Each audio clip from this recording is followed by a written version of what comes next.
जावेरी और खूबसूरत महिला को भी सफलतापूर्वक बच निकलना चाहिए था, जिससे रुद्रसेन को थोड़ा और सहज महसूस हुआ। रुद्रसेन फायर किलिन के प्रकट होने की प्रतीक्षा कर रहे थे। साथ ही वो कृपाण लॉर्ड के ठिकाने की भी तलाश कर रहा था। रुद्रसेन को शक था कि कृपाण भगवान ही वो है जिसने राजन को मार डाला था और उसके खलाने को चुरा लिया था। बेशक ये कोई और भी हो सकता है। उस समय कई विशेषज्ञों को अमर पर्वत श्रृंखला में चूसा गया था। हालांकि रुद्रसेन कृपाण भगवान को खोजने में सक्षम नहीं थे। कृपाण लॉर्ड का ठिकाना अज्ञात था, या शायद वो अमर पर्वत श्रृंखला से भाग गया था और भाग गया था। भाई राजन, चिंता मत करो, मैं इस मामले की अंत तक जांच करूंगा, रुद्रसेन बड़बड़ाया। एक और बात यह थी कि रुद्रसेन किंग यांग संप्रदाय में जाने का अवसर खोजना चाहते थे।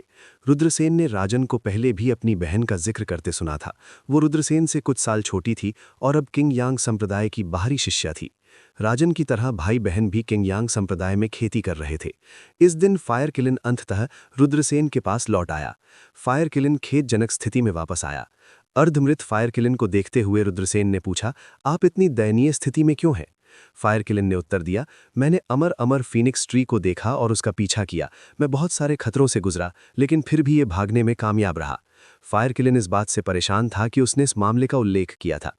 क्या आपके अलावा कोई और है? रुद्रसेन ने पूछा। ऐसा लगता है कि कोई आकाशीय फीनिक्स ट्री से एक फल लेने में कामयाब रहा है। क्या अफसोस की बात है। अगर मेरे पास अभी भी मेरी ताकत होती तो मैं फीनिक्स अमर वृक्ष को भागने नहीं देता। फायर किलिन बहुत परेशान था, लेकिन सब कुछ पहले से ही अतीत में था। फीनिक्स अमर वृक्ष अमर पर्वत श्रृंखला की गहराई में गायब हो गया। वो जगह बहुत खतरनाक थी और फायर किलिन ने मौत की आभा महसूस की। फायर किलिन ने उसका पीछा करने की हिम्मत नहीं की।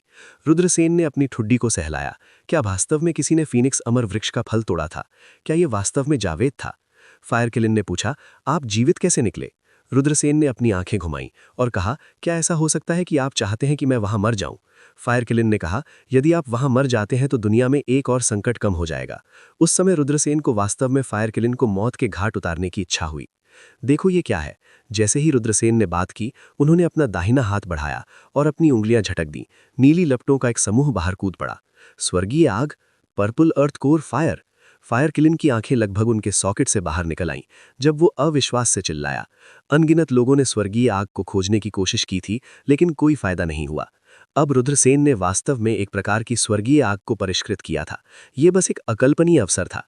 रुद्रसेन ने सिर हिलाया और कहा, यह सही है, ये पर्पल अर्थ कोर फायर है। क्या हुआ? आपको पर्पल अर्थ कोर फायर कैसे मिला? फायर किलिन ने पूछा। रुद्रसेन ने फायर किलिन को रॉक डैनन और स्वर्गीय आग से अपनी मुठभेड़ के बारे में बताया। अरे, आप ऐसा कर सकते हैं? आपने स्वर्गीय आग आत्मा को नष्ट कर दिया। फायर किलिन अवाक रह गया। मैं भाग्यशाली था, रुद्रसेन मुस्कुराया। इस यात्रा की फसल बहुत बड़ी थी। न केवल उसकी ताकत बढ़ी, बल्कि उसने स्वर्गीय आग को भी शुद्ध किया। लौटने के बाद फायर किलिन रुद्रसेन से कीमिया सीखने में सक्षम होगा। रुद्रसेन और फायर किलिन अनडाइंग टाउन में नहीं रुके। अगले दिन वो एजियो ड्रैगन इंस्टीट्यूट अपनी यात्रा पर वापस चल दिए। मुझे आश्चर्य है कि जगत मेहरा और अन्य लोग कैसे कर रहे हैं। हालांकि रुद्रसेन चिंतित नहीं थे। उनके लिए 9 सिर वाले लाल शेर की खोज से बचना बहुत मुश्किल नहीं होना चाहिए। 10 दिन बाद रुद्रसेन एजियो ड्रैगन इंस्टीट्यूट में वापस आ गए। संस्थान के अंदर 2 और 3 छात्रों के समूह छोटे से रास्ते पर चलते, बातें करते और हंसते थे। यहाँ बाहरी दुनिया की तरह कोई आपसी धोखाधड़ी या जीवन मृत्यु का संघर्ष नहीं था। एजियो ड्रैगन इंस्टीट्यूट में वापस लौटने का एहसास काफी अच्छा था। रुद्रसेन जीनियस बैरक्स की ओर बढ़े। हालांकि जब वो मिशन हॉल के पास से गुजरे तो उन्होंने अचानक पाया कि कई छात्र मिशन हॉल की ओर भाग रहे हैं। रुद्रसेन ने एक छात्र को रोका और पूछा, ये वरिष्ठ भाई, क्या हुआ? मिशन हॉल में इतने लोग एकत्र क्यों हैं? उस छात्र ने उत्तर दिया, मैंने सुना है कि यह साम्राज्य के उत्तर पश्चिमी भाग में हुआ था, जो ट्रू मार्शल कंट्री और बीस्टमैन साम्राज्य की सीमा थी। बीस्टमैन साम्राज्य फिर से परेशानी पैदा कर रहा है, जला रहा है, मार रहा है और लूट रहा है। अब एजियो ड्रैगन इंस्टीट्यूट ने साम्राज्य को अव्यवस्था को शांत करने में एक मिशन जारी किया है। ये अपना नाम बनाने का एक अच्छा अवसर है। न केवल पुरस्कार उदार है, जो लोग उत्कृष्ट प्रदर्शन करेंगे उन्हें स्नातक होने के बाद एक प्राचीन शक्ति में शामिल होने की सिफारिश की जाएगी। जानकारी के लिए बहुत धन्यवाद। रुद्रसेन ने कृतज्ञता में मुट्ठी बांधी। ये जूनियर भाई बहुत विनम्र है। उस छात्र ने भी मुट्ठी बांधी और मिशन हॉल की ओर भागा। फायर किलिन ने टिप्पणी की, ऐसा लगता है कि बहुत से लोग दिखावे के लिए इस अवसर का लाभ उठाना चाहते हैं। आखिरकार एक विशेषज्ञ बनने के लिए एक प्राचीन शक्ति में शामिल होना होगा। इस एजियो ड्रैगन इंस्टीट्यूट में एक अद्वितीय विशेषज्ञ बनने की कोई संभावना नहीं है। रुद्रसेन ने सिर हिलाया। वो भी मिशन हॉल की ओर भागा। एक तरफ हटो, तुम सब एक तरफ हटो। तुम्हारी माँ, क्या तुम्हारी आंखें नहीं है? क्या तुमने सीनियर ब्रदर म्यूयुन फान को आते नहीं देखा? तुम क्यों हट नहीं रहे हो? इस समय लोगों का एक समूह अंदर घुस आया। उनका रवैया अत्यंत अहंकारी था और उन्होंने मिशन हॉल के सामने छात्रों को सीधे जमीन पर गिरा दिया। जब इन छात्रों ने नवागंतुकों को देखा तो उन्होंने रास्ते से हटने के लिए रेंगने, लंगड़ाने और रेंगने की हिम्मत नहीं की। जब बाकी छात्रों ने लोगों के इस समूह को देखा तो वो जल्दी से किनारों पर पीछे हट गए, जैसे कि सांप और बिच्छू से बच रहे हों। 20 से अधिक छात्र व्यवस्था बनाए रख रहे थे। एक सफेद कपड़े पहने युवा मास्टर मिशन हॉल की ओर चला, जो चंद्रमा के चारों ओर के तारों से घिरा हुआ था। ये व्यक्ति कौन है? इतना अहंकारी क्यों है? रुद्रसेन ने हैरानी से पूछा। छात्रों में से एक ने उत्तर दिया, ये ब्लड ड्रैगन गैंग का नंबर 3 कैलाश प्रताप है। इस कैलाश प्रताप की बड़ी बहन 8वें राजकुमार की पसंदीदा उपपत्नी है। इस प्रकार ये व्यक्ति हमेशा से अहंकारी रहा है, लेकिन कोई भी उसे उकसाने की हिम्मत नहीं करता। तो ये बात है। रुद्रसेन ने सिर हिलाया। कैलाश प्रताप के मिशन हॉल में प्रवेश करने के बाद कई छात्र मिशन हॉल की ओर चले। अचानक एक छात्र ने सबका रास्ता रोकते हुए ठंडे स्वर में कहा, क्या तुम्हारी आंखें नहीं है? क्या तुम्हें मिशन हॉल में सीनियर ब्रदर कैलाश नहीं दिखते? किनारे की ओर हट जाओ। सीनियर ब्रदर कैलाश के मिशन देखने का इंतजार करो, फिर तुम जाकर देख सकते हो। कई छात्रों के चेहरे बुरे थे इस प्रकार डांटे जाने पर, लेकिन उनमें से किसी ने भी खंडन करने की हिम्मत नहीं की, आज्ञाकारी रूप से पीछे हट गए। आखिरकार ब्लड ड्रैगन गैंग के लोग ऐसे लोग नहीं थे जिन्हें औसत छात्र उकसा सकता था। रुद्रसेन ने थोड़ी भौएं चढ़ाई। ये लोग बहुत घमंडी थे। वे सभी एजियो ड्रैगन इंस्टीट्यूट के छात्र थे, सभी समान थे। कैलाश प्रताप को देखने की अनुमति क्यों दी गई? दूसरे क्यों नहीं देख सकते? रुद्रसेन ने उपहास से कहा, हास्यप्रद, कैलाश प्रताप मिशन हॉल से क्यों देख सकते हैं? क्या हमें यहाँ इंतजार करना होगा? बच्चा, क्या तुम मेरी बातों पर संदेह कर रहे हो? उस छात्र का चेहरा काला पड़ गया और उसने अपना पैर उठाते हुए रुद्रसेन के पेट पर एक लात मारी। अहंकारी, वो बहुत अहंकारी था। असहमति का एक शब्द, तुरंत किसी को पीटना। रुद्रसेन ने इतना अहंकारी व्यक्ति कभी नहीं देखा था। रुद्रसेन के ब्लड ड्रैगन गैंग के बारे में अच्छी धारणा नहीं थी। ये कहने की आवश्यकता नहीं है कि रुद्रसेन ने ब्लड ड्रैगन गैंग के 9वें शिष्य आकाशदीप नीलांबर सहित ब्लड ड्रैगन गैंग के कई सदस्यों को मार डाला था। रुद्रसेन ने अनुमान लगाया कि ब्लड ड्रैगन गैंग को उन पर शक जरूर होगा, लेकिन रुद्रसेन ने परवाह नहीं की। उनके पास कोई सबूत नहीं था, लेकिन रुद्रसेन और ब्लड ड्रैगन गैंग के बीच की दुश्मनी बहुत पहले ही दब चुकी थी। देखो, वे हमला कर रहे हैं। उस लड़के का दुर्भाग्य है, उसे ब्लड ड्रैगन गैंग द्वारा सबक सिखाया जाएगा। वो नवागत छात्र होना चाहिए, है ना? वो नहीं जानता कि ब्लड ड्रैगन गैंग कितनी शक्तिशाली है। ये लोग हमेशा से इतने अहंकारी और निरंकुश रहे हैं, लेकिन कोई भी उन्हें उकसाने की हिम्मत नहीं करता। वे थोड़ी सी असहमति पर हमला कर देंगे। ये हमेशा से ब्लड ड्रैगन गैंग की शैली रही है। एक बार काटा गया, 2 बार शर्माए। इस बार उन्हें हार का सामना करना पड़ा, लेकिन वो अगली बार इसे याद रखेंगे। क्या हमें अतीत में ब्लड ड्रैगन गैंग के हाथों नुकसान नहीं उठाना पड़ा? कुछ बड़े छात्र उत्साहित रूप से चर्चा कर रहे थे। एजियो ड्रैगन इंस्टीट्यूट में 5 प्रमुख शक्तियां थीं। ब्लड ड्रैगन गैंग सबसे शक्तिशाली शक्ति थी। ब्लड ड्रैगन गैंग न केवल शक्तिशाली था, बल्कि उनके पीछे की शक्तियां भी काफी शक्तिशाली थीं। उनमें से 8वें राजकुमार और कई अन्य राजकुमारों की छाया थी। इसलिए ब्लड ड्रैगन गैंग की शैली इतनी अहंकारी थी। रुद्रसेन ने ब्लड ड्रैगन गैंग को पहले नहीं देखा था, क्योंकि वो जीनियस बैरक्स में खेती कर रहे थे। वो आमतौर पर खेती करता था और बाहरी दुनिया पर ज्यादा ध्यान नहीं देता था, इसलिए वो नहीं जानता था कि ब्लड ड्रैगन गैंग कितना अहंकारी था। आज उसने आखिरकार इसे अपने लिए देख लिया। एजियो ड्रैगन इंस्टीट्यूट का एक लिखित नियम था कि छात्रों को लड़ने की अनुमति नहीं है। हालांकि ब्लड ड्रैगन गैंग के शिष्यों ने एजियो ड्रैगन इंस्टीट्यूट के नियमों को नजरअंदाज कर दिया। चूंकि ब्लड ड्रैगन गैंग काफी शक्तिशाली था, इसलिए किसी ने हस्तक्षेप करने की हिम्मत नहीं की। इसलिए उन्होंने खुलेआम एजियो ड्रैगन इंस्टीट्यूट के नियमों का उल्लंघन किया और इतने अहंकारी रूप से कार्य किया। लेकिन रुद्रसेन ब्लड ड्रैगन गैंग से नहीं डरते थे। रुद्रसेन की खेती उतनी मजबूत नहीं थी जितनी अब थी, लेकिन वो फिर भी ब्लड ड्रैगन गैंग से नहीं डरता था। सब कुछ ताकत की नींव पर बनाया गया था। लेकिन माउंटेन रिवर लिस्ट में सबसे नीचे रहने वालों के पास भी स्वर्ग को चुनौती देने वाली ताकत थी। रुद्रसेन सिर्फ एक नया छात्र था। एक मुक्का, सिर्फ एक मुक्का, और उसने उपेंद्र को हरा दिया। इससे सभी को ऐसा महसूस हुआ जैसे वे सपना देख रहे हैं। लेकिन हालांकि जो कुछ भी हुआ वो वास्तविक था। बहुत मजबूत, वास्तव में बहुत मजबूत। एक नया छात्र वास्तव में इतना मजबूत है, ये व्यक्ति कौन है? कई छात्र एक दूसरे से फुसफुसाए, उत्साहपूर्वक चर्चा की। वे रुद्रसेन की पहचान के बारे में बेहद उत्सुक थे। छोटे बव्वा, क्या आप मेरे ब्लड ड्रैगन गैंग की प्रतिष्ठा को चुनौती दे रहे हैं? ठीक इसी समय मिशन हॉल से एक ठंडी आवाज सुनाई दी। बूम! एक भयानक आभा के साथ एक युवा रईस बाहर निकला। ये युवा रईस कैलाश प्रताप था। हालांकि कैलाश प्रताप के हावभाव अत्यंत भद्दे थे। कैलाश प्रताप के बगल में 2 अन्य युवक थे, दोनों अज्योर ड्रैगन इंस्टीट्यूट के छात्र थे। लंबे और पतले को उदय कहा जाता था और दूसरे का नाम जितेंद्र नामक एक मध्यम कद का युवक था। उपेंद्र, उदय, जितेंद्र, ये तीनों लोग कैलाश प्रताप के सबसे काबिल अधीनस्थ थे। वे हमेशा कैलाश प्रताप के साथ थे, आंख बंद करके उनका पीछा करते थे। अज्योर ड्रैगन इंस्टीट्यूट के भीतर वे अहंकारी और निरंकुश थे। किसी ने भी उन्हें उकसाने की हिम्मत नहीं की। इससे पहले कैलाश प्रताप ने रुद्रसेन से निपटने के लिए सबसे कमजोर उपेंद्र को भेजा था। उपेंद्र 7वें हेवनली लेयर मार्शल मास्टर थे, जबकि उदय और जितेंद्र दोनों 8वें हेवनली लेयर मार्शल मास्टर थे। प्रारंभ में कैलाश प्रताप ने सोचा कि उपेंद्र रुद्रसेन के साथ आसानी से निपट सकते हैं। हालांकि उन्होंने कभी नहीं सोचा था कि रुद्रसेन द्वारा उपेंद्र को आसानी से निपटा दिया जाएगा। ये देखकर कैलाश प्रताप के हावभाव बदसूरत हो गए। जैसा कि कहा जाता है, कुत्ते को पीटने से पहले आपको उसके मालिक को देखना होगा। कैलाश प्रताप रुद्रसेन के प्रति शीतलता से भर गए थे। कैलाश प्रताप की ठंडी निगाहों से स्पष्ट था कि वो अपना अधिकार स्थापित करने के लिए रुद्रसेन को अपंग करने के अलावा और कुछ नहीं चाहते थे। रुद्रसेन ने बेहोशी से कहा, क्या मैंने तुम्हें उकसाया? मुझे नहीं लगता कि ऐसा है। शुरू से अंत तक ये आपका ब्लड ड्रैगन गैंग है जो अहंकार से काम करता है। दूसरों को धमकाने से पहले आपको पहले ये विचार करना चाहिए कि क्या आपके पास ऐसा करने की ताकत है। कार्य करने से पहले आपको ये पता होना चाहिए कि आप दूसरों के पैरों के तले रौंद दिए जाएंगे। अच्छा, अच्छा, अच्छा। कैलाश प्रताप ने अपने दिल में गुस्सा दिखाते हुए लगातार 3 बार अच्छा कहा। उसने ठंडे स्वर में कहा, उसे अपंग करो। ये वास्तव में ब्लड ड्रैगन गैंग की शैली थी। यहां तक कि अज्योर ड्रैगन इंस्टीट्यूट में भी वे अज्योर ड्रैगन इंस्टीट्यूट के एक शिष्य को खुले तौर पर अपंग करने की हिम्मत करते थे। हालांकि ब्लड ड्रैगन गैंग का प्रभाव बहुत बड़ा था, फिर भी उन्होंने ऐसा करने का साहस किया। यहां तक कि अज्योर ड्रैगन इंस्टीट्यूट के शिक्षकों, परिचारकों और बुजुर्गों ने इसे देखा तो वे इस पर आंख मूंद लेंगे या बस ऐसा व्यवहार करेंगे जैसे कि उन्होंने कुछ नहीं देखा। जब तक कि ये अज्योर ड्रैगन इंस्टीट्यूट के भीतर था, तब तक ब्लड ड्रैगन गैंग को उकसाने की हिम्मत कौन करेगा? झुपकी पड़ना, झुपकी पड़ना। कैलाश प्रताप का आदेश प्राप्त करने के बाद उदय और जितेंद्र रुद्रसेन की ओर दौड़े। प्रत्येक के चेहरे पर एक भयानक मुस्कान थी। स्वर्ग, उदय और जितेंद्र एक साथ हमला कर रहे हैं। वे दोनों पीक 8वीं हेवनली लेयर मार्शल मास्टर हैं।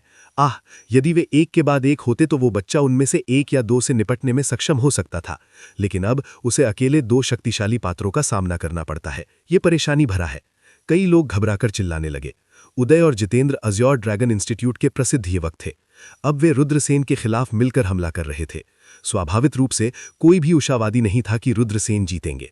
इसके अलावा उदय और जितेंद्र वास्तव में शक्तिशाली थे। एक बाईं ओर, दूसरे दाईं ओर। उन्होंने रुद्रसेन पर हमला किया।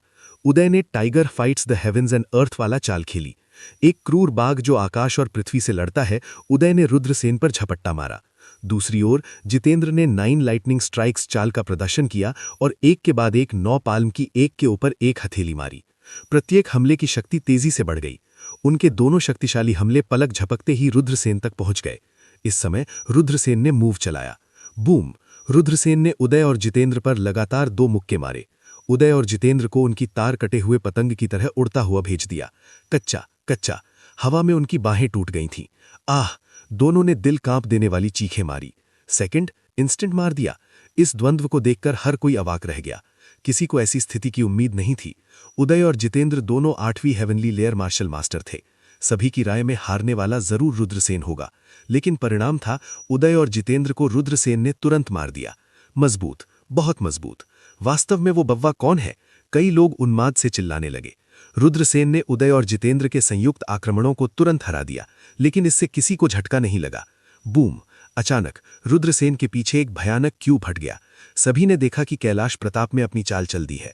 Kailash Pratap blood dragon gang में नंबर 3 व्यक्ति बनने में सक्षम थे, न केवल अपनी असाधारण स्थिति के कारण, बल्कि अपनी ताकत के कारण भी, जो अत्यंत शक्तिशाली थे। कैलाश प्रताप पहले से ही 9वीं हेवनली लेयर मार्शल मास्टर क्षेत्र के शिखर पर पहुंच चुके थे और किसी भी समय 10वीं हेवनली लेयर मार्शल मास्टर क्षेत्र में प्रवेश कर सकते थे। माउंटेन रिवर लिस्ट में कैलाश प्रताप 45वें स्थान पर थे। ये दिखाना काफी था कि कैलाश प्रताप कितना शक्तिशाली और भयानक था। अब कैलाश प्रताप ने अचानक विस्फोट कर रुद्रसेन पर हमला कर दिया। कई लोगों ने ठंडी हवा की सांस ली। कैलाश प्रताप का आक्रमण बहुत अचानक था, बहुत तेज था। जब सभी ने कैलाश प्रताप की आकृति देखी तो कैलाश प्रताप पहले से ही रुद्रसेन के सामने थे। उनका शरीर एक उड़ते हुए ड्रैगन की तरह था। इस मूव को ग्रेट ड्रैगन फिस्ट कहा जाता था और इसकी शक्ति अत्यंत भयानक थी। एक मुक्का रुद्रसेन की ओर उड़ा। ये एक ऐसा मुक्का था जिसे बचाया नहीं जा सकता था। कई लोग घबराकर चिल्लाने लगे। कई लोग ऐसे भी थे जो कैलाश प्रताप का तिरस्कार करते थे। ऐसा इसलिए क्योंकि कैलाश प्रताप का हमला एक छुप का हमला था। इससे रुद्रसेन को चौंका दिया। इस तरह का तरीका कुछ हद तक घृणित था, लेकिन कास्टिंगरों के बीच लड़ाई में प्रतिद्वंद्वी को हराना सबसे महत्वपूर्ण था। हर कोई केवल विजेता को याद करेगा, हारने वाले को नहीं। कैलाश प्रताप एक ऐसा व्यक्ति था जो अपने लक्ष्यों को प्राप्त करने के लिए कुछ भी कर सकता था। उसी समय रुद्रसेन का शरीर फटने वाला था। श्वा सभी ने देखा कि जैसे कि उन्होंने टेलीपोर्ट किया हो, रुद्रसेन वास्तव में गायब हो गया था। कैलाश प्रताप का हमला चूक गया। ये कैसे संभव है? कैलाश प्रताप अविश्वास से दहाड़ने लगा। देखो पीछे, कोई सदमे में चिल्लाया। कैलाश प्रताप चौंक गया और देखने के लिए पीछे मुड़ा। उसने केवल एक बड़ा पैर अपने चेहरे की ओर आते देखा। बैंग! रुद्रसेन आसमान से उतरे और कैलाश प्रताप के चेहरे पर लात मारी, जिससे वो 1 दर्जन मीटर की उड़ान में चले गए। आह! कैलाश प्रताप दहाड़ने लगा। वे क्रोध से पागल हो गया था। उसके लिए ये एक बड़ा अपमान था। वे Kailash Pratap azure dragon institute में एक प्रसिद्ध व्यक्ति थे। ब्लड ड्रैगन गैंग के नंबर 3, माउंटेन रिवर लिस्ट की 45वीं रैंक। वे वास्तव में एक नए व्यक्ति द्वारा चेहरे पर लात मारी गई और उसे 10 मीटर से अधिक उड़ान के लिए भेजा गया। क्या मैं चीजें देख रहा हूं? स्वर्ग! ये वास्तविक नहीं हो सकता। कई दर्शक छात्र अविश्वास में चिल्लाए। कैलाश प्रताप के चेहरे पर एक नए छात्र द्वारा लात मारी गई। कैलाश प्रताप को 10 मीटर से अधिक उड़ान के लिए भेजा गया। ऐसी कल्पना करने की हिम्मत कौन करेगा? इस पर विश्वास करने की हिम्मत कौन करेगा? शामवीर, मुझे थप्पड़ मारो। मैं देखना चाहता हूं कि क्या मैं सपना देख रहा हूं। छात्रों में से एक ने अपने बगल में अपने दोस्त से कहा। शामवीर नामक उस छात्र के चेहरे पर भी हैरानी थी। अपने दोस्त की बातें सुनकर उसने थप्पड़ मारने से पहले सोचा भी नहीं। पा की आवाज के साथ उस छात्र को 4 से 5 मीटर दूर उड़ता हुआ भेज दिया गया। आउच! ये दर्द होता है। शामवीर, तुमने वास्तव में इतनी ताकत का इस्तेमाल किया। मैं तुमसे मौत तक लड़ूंगा। वो छात्र जमीन से रेंगता हुआ अपने सूजे हुए चेहरे को पकड़कर शामवीर पर हमला कर रहा था। शामवीर को भी होश आ गया और उसने कहा, तुमने ही मुझे थप्पड़ मारने के लिए कहा था, ठीक है? क्या मैंने आपको इतनी ताकत लगाने के लिए कहा था? उन दोनों ने झगड़ा करना शुरू कर दिया। दोस्ती की छोटी सी नाव ऐसे ही पलट गई। बेशक इस छोटे से प्रकरण ने ज्यादा ध्यान नहीं खींचा, क्योंकि सभी का ध्यान रुद्रसेन और कैलाश प्रताप के बीच लड़ाई पर था। Kailash Pratap mountain river list के 45वें रैंक के विशेषज्ञ थे। वो नया छात्र, वो वास्तव में कौन था? वो इतना भयानक कैसे हो सकता है? बव्वा, मुझे तुम्हारा जीवन चाहिए। कैलाश प्रताप ने रुद्रसेन पर दहाड़ लगाई और हमला किया। कैलाश प्रताप ने रुद्रसेन से इस हद तक नफरत की कि वो दांत पीसने की हद तक था। उन्होंने पहले कभी इस तरह का अपमान नहीं झेला था, लेकिन आज रुद्रसेन ने उन्हें इतना अपमान भुगतने पर मजबूर कर दिया। कैलाश प्रताप सिर्फ रुद्रसेन को पंगु नहीं बनाना चाहते थे, वो रुद्रसेन की जान लेना चाहते थे। बूम! कैलाश प्रताप के दांतियन से एक भयानक आभा निकली। उसके बाद अंतहीन मात्रा में आग की लपटें निकलीं। वाह! कैलाश प्रताप अपनी आत्मा का उपयोग कर रहा है। उनकी मार्शल स्पिरिट स्वर्ग भस्म करने वाली लौ है। ये एक बेहद भयानक मार्शल स्पिरिट है। ये आकाश को जला सकता है और सब कुछ नष्ट कर सकता है। कई लोग घबराकर चिल्लाने लगे। कैलाश प्रताप स्पष्ट रूप से जानते थे कि रुद्रसेन से निपटना आसान नहीं है, इसलिए उन्होंने तुरंत रुद्रसेन को दबाने के लिए अपनी शक्तिशाली मार्शल स्पिरिट का इस्तेमाल किया। छोटे लड़के, मैं तुम्हें तुरंत नहीं मारूंगा। मैं तुम्हारे शरीर की हर एक हड्डी को तोड़ दूंगा और तुम्हें इच्छा कराऊंगा कि तुम मर गए हो। यही उस अपमान को धोने का एकमात्र तरीका है। मेरे क्रोध को शांत करने का यही एकमात्र तरीका है। जब कैलाश प्रताप ने बात समाप्त की तो अंतहीन मात्रा में आग रुद्रसेन को घेरने के लिए उसकी ओर बढ़ी। निगलना! रुद्रसेन ने उपहास किया। उसने अपना दाहिना हाथ बढ़ाया और उसकी हथेली पर एक काला भंवर दिखाई दिया। ये रुद्रसेन की भक्षण मार्शल स्पिरिट द्वारा बनाया गया ब्लैक होल था। ब्लैक होल ने एक भयानक भक्षण शक्ति का उत्सर्जन किया। जब कैलाश प्रताप की लपटें हुआंग शियाओलोंग तक पहुंची, निगलने वाले ब्लैक होल की शक्ति, सभी लपटें ब्लैक होल में चूस ली गईं। ये कैसे हो सकता है? कैलाश प्रताप अविश्वास से चिल्लाया। उसकी मार्शल स्पिरिट को ऐसे ही नष्ट कर दिया गया था। कैलाश प्रताप, ये मत सोचिए कि आप सिर्फ इसलिए अहंकारी हो सकते हैं क्योंकि आपके पास थोड़ी सी ताकत है। अज्योर ड्रैगन इंस्टीट्यूट झुके हुए बाघों और छिपे हुए ड्रैगनों से भरा हुआ है, रुद्रसेन ने खंडे स्वर में कहा। उसकी गति बहुत तेज थी, मानो जमीन सिकुड़ गई हो। एक पल में कैलाश प्रताप के सामने प्रकट हो गई। उसकी हथेली कैलाश प्रताप से टकराई। तुम्हारी हिम्मत! कैलाश प्रताप को एहसास हुआ कि वो समय रहते रुद्रसेन के हमले को चकमा नहीं दे सकता।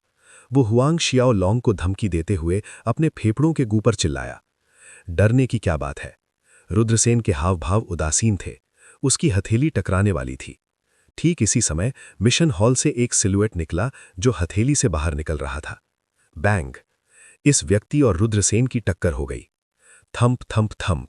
रुद्रसेन की केवल ये महसूस किया कि एक भयानक शक्ति उस पर हावी हो रही है, जिससे वो कई कदम पीछे हट गया। Martial general! रुद्रसेन की भौहें थोड़ी ऊपर उठ गईं। बव्वा, जहां लोगों को छोड़ना संभव है, किसी को उदार होना चाहिए। आज की बात, मुझे कुछ मुंह दे दो और इसे जाने दो, इसके बारे में क्या है? जिस व्यक्ति ने हमला किया वो एक पतला मध्य उम्र का आदमी था। उसकी टकटकी भयानक थी। ये मिशन हॉल के तीसरे बुजुर्ग वीरेंद्र सैनमिंग है। एक छात्र ने कहा। क्या तुम मुझे रोकना चाहते हो? रुद्रसेन ने वीरेंद्र सैनमिंग को ठंडे भाव से देखा। वीरेंद्र सैनमिंग ने कहा, यह बुजुर्ग केवल एक शांति दूत बनना चाहता है, शत्रुता को दोस्ती में बदलना चाहता है। रुद्रसेन ने उपहास किया, क्या मजाक है? अभी अभी जब ये लोग मुझे धमकी दे रहे थे तो आप शांतिदूत क्यों नहीं दिखते? जब कैलाश प्रताप ने हमला किया तो आपने उसे क्यों नहीं रोका? अब जब कैलाश प्रताप मेरा विरोधी नहीं है तो आप शांतिदूत बनना चाहते हैं? बेहतर होगा कि आप मेरे रास्ते से हट जाएं, अन्यथा मुझे असभ्य होने के लिए दोष न दें। रुद्रसेन को देखकर हर कोई अवाक रह गया। क्या इस आदमी को पता नहीं था कि मिशन हॉल के सभी बुजुर्ग मार्शल जनरल विशेषज्ञ थे? उन्होंने वास्तव में एक मार्शल जनरल विशेषज्ञ के साथ इस तरह के रवैये का व्यवहार करने की हिम्मत की। वीरेंद्र सैनमिंग का चेहरा डूब गया। उसकी ठंडी निगाहें रुद्रसेन पर पड़ीं। बव्वा, तुम स्वर्ग और धरती की विशालता को नहीं जानते। एक अज्योर ड्रैगन इंस्टीट्यूट एल्डर के प्रति इतना असभ्य होने की हिम्मत करते हो? क्या तुम्हें अपने शिक्षक का सम्मान करने का सरल सिद्धांत नहीं समझ आता? रुद्रसेन ने तिरस्कारपूर्वक जवाब दिया। यदि आप न्याय संगत होते तो स्वाभाविक रूप से मैं एक अज्योर ड्रैगन इंस्टीट्यूट एल्डर का सम्मान करता, लेकिन आप इतने पक्षपाती हैं, मुझे आपका सम्मान क्यों करना चाहिए? शुआ! जैसे ही उनके शब्द गिरे, रुद्रसेन कैलाश प्रताप की ओर झपटते हुए आगे बढ़े। बव्वा, तुम इतने घमंडी होने की हिम्मत कैसे करते हो? वीरेंद्र सैनमिंग ने सूंघा। उसकी हथेली रुद्रसेन पर पड़ रही थी। ये वीरेंद्र सैनमिंग वास्तव में चरम सीमा तक बेशर्म था। अज्योर ड्रैगन इंस्टीट्यूट का एल्डर होने के बावजूद उसने अज्योर ड्रैगन इंस्टीट्यूट के एक छात्र पर हमला करने की हिम्मत की। कई लोगों ने देखा कि निर्मल रुद्रसेन पर हमला कर रहे थे और उनके चेहरे के भाव काफी बदल गए। निर्मल सामान्य लेयर का एक मजबूत कृषक था। दूसरी ओर कैलाश प्रताप रुद्रसेन पर हंस रहे थे, मानो जैसे वो पहले से ही निर्मल के द्वारा रुद्रसेन को पीट पीट कर मार डालने का दृश्य देख रहे हों। बैंग! सभी ने देखा कि रुद्रसेन और निर्मल एक बार फिर टकरा गए। हर किसी ने कल्पना की थी कि निर्मल रुद्रसेन को पीट पीट कर मार डालेगा, लेकिन ऐसा नहीं हुआ। इसके विपरीत निर्मल को रुद्रसेन के मुक्के से पीछे धकेल दिया गया। स्वर्ग! मैंने अभी क्या देखा? इस दृश्य को देखकर कई छात्र शौक में चिल्ला रहे थे। एक नए छात्र ने वास्तव में एक अज्योर ड्रैगन इंस्टीट्यूट एल्डर को खदेड़ दिया। ये बहुत चौंकाने वाला था। जब कैलाश प्रताप ने यह देखा तो उनकी मूल शीतल मुस्कान तुरंत एक भयभीत अभिव्यक्ति से बदल गई। बैंग! रुद्रसेन दौड़कर आए, अपना दाहिना पैर उठाया और कैलाश प्रताप पर किक मारी। रुद्रसेन की किक से कैलाश प्रताप उड़ते हुए चले गए। रुद्रसेन धुंधला गया। कैलाश प्रताप के सामने प्रकट हो गया, जो जमीन पर लेटा हुआ था। उसका पैर कैलाश प्रताप की छाती पर रखा और उसकी ओर देखते हुए कहा, याद रखना, भविष्य में मुझे उकसाना मत, वरना तुम्हारा अंत आज जैसा सरल नहीं होगा। हर किसी को रुद्रसेन को देखकर सदमा लग गया। रुद्रसेन की ताकत ने वहां मौजूद सभी लोगों को बहुत झकझोर दिया। अचानक एक नया छात्र चिल्लाया, मैं पहचानता हूं कि वो कौन है। वो रुद्रसेन है। मैंने एक बार दूर से राजकुल हंसवीर के साथ उसकी लड़ाई देखी थी। उन्होंने ही माउंटेन रिवर लिस्ट के 27 नंबर राजकुल हंसवीर को हराया था। क्या वो रुद्रसेन है? हर कोई सदमे में दहाड़ उठा।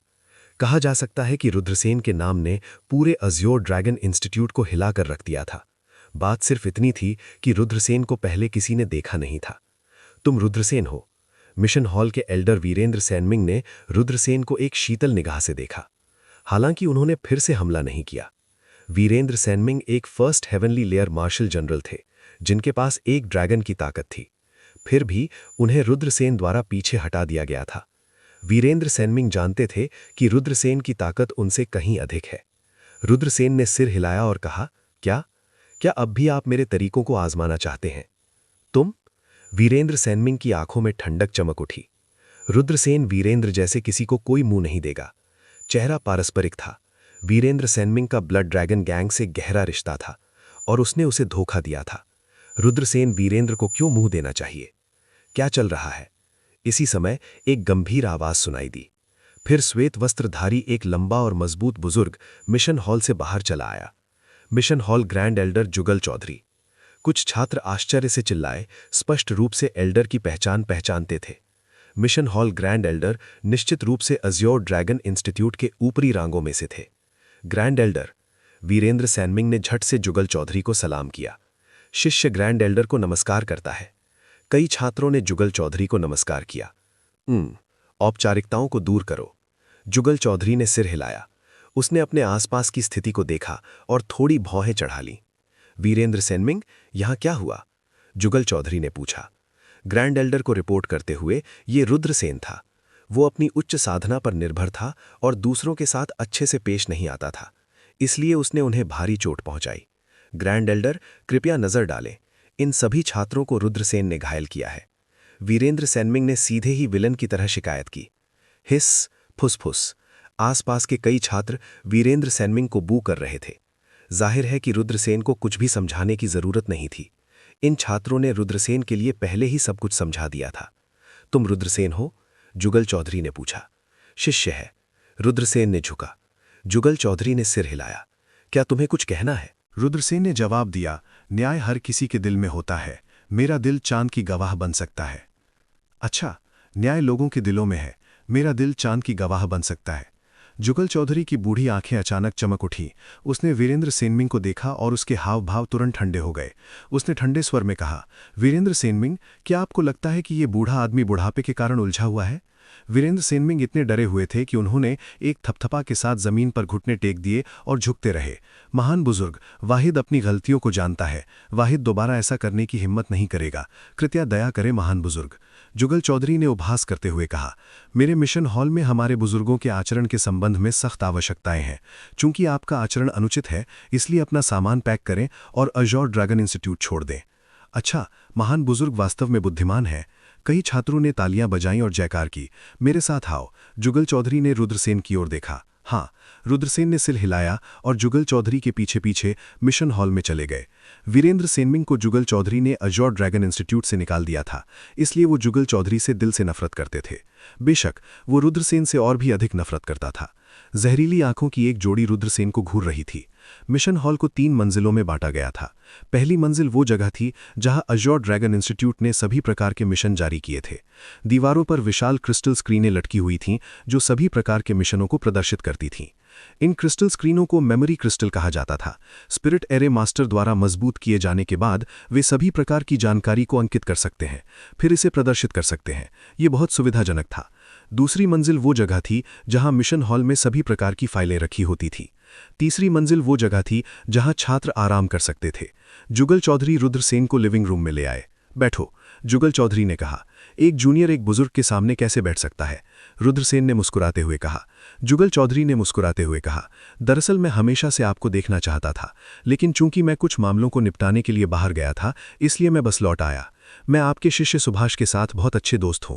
मैंने उसे ओल्ड मैन सन से एक से अधिक बार आपका उल्लेख करते हुए सुना है। रुद्रसेन ने नहीं सोचा था कि जुगल चौधरी और सुभाष के बीच ऐसा रिश्ता है।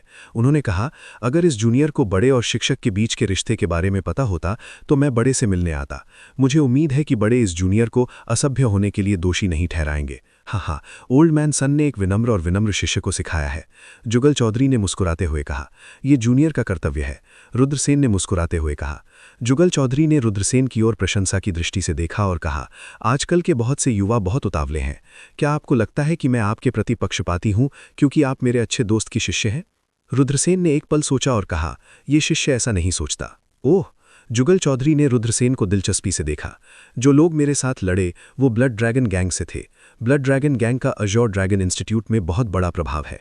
ब्लड ड्रैगन गैंग के पीछे भी एक बड़ा हित समूह है जिसमें ट्रू मार्शल कंट्री के कई बड़े परिवारों की छाया है।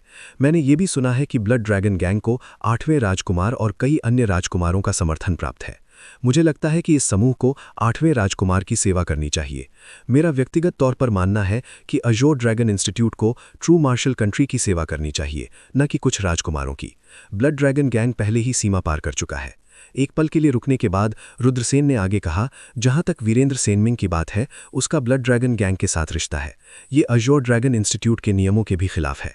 Azure dragon institute true martial country की लड़ाई में भाग नहीं लेता है। चूंकि वीरेंद्र सेनमिंग मिशन हॉल में एक महत्वपूर्ण पद धारण करने में सक्षम है, इसलिए जाहिर है कि उनके पीछे कोई है। अगर एल्डर उसे मिशन हॉल से बाहर निकालना चाहते हैं तो ये आसान नहीं होगा। इसके अलावा वीरेंद्र सेनमिंग का बुरा आचरण इसका एक कारण है और ब्लड ड्रैगन गैंग के साथ उसकी बेशर्म मिलीभगत दूसरा कारण है। एल्डर आज के मामले को वीरेंद्र सेनमिंग को बाहर निकालने के लिए इस्तेमाल कर सकते हैं।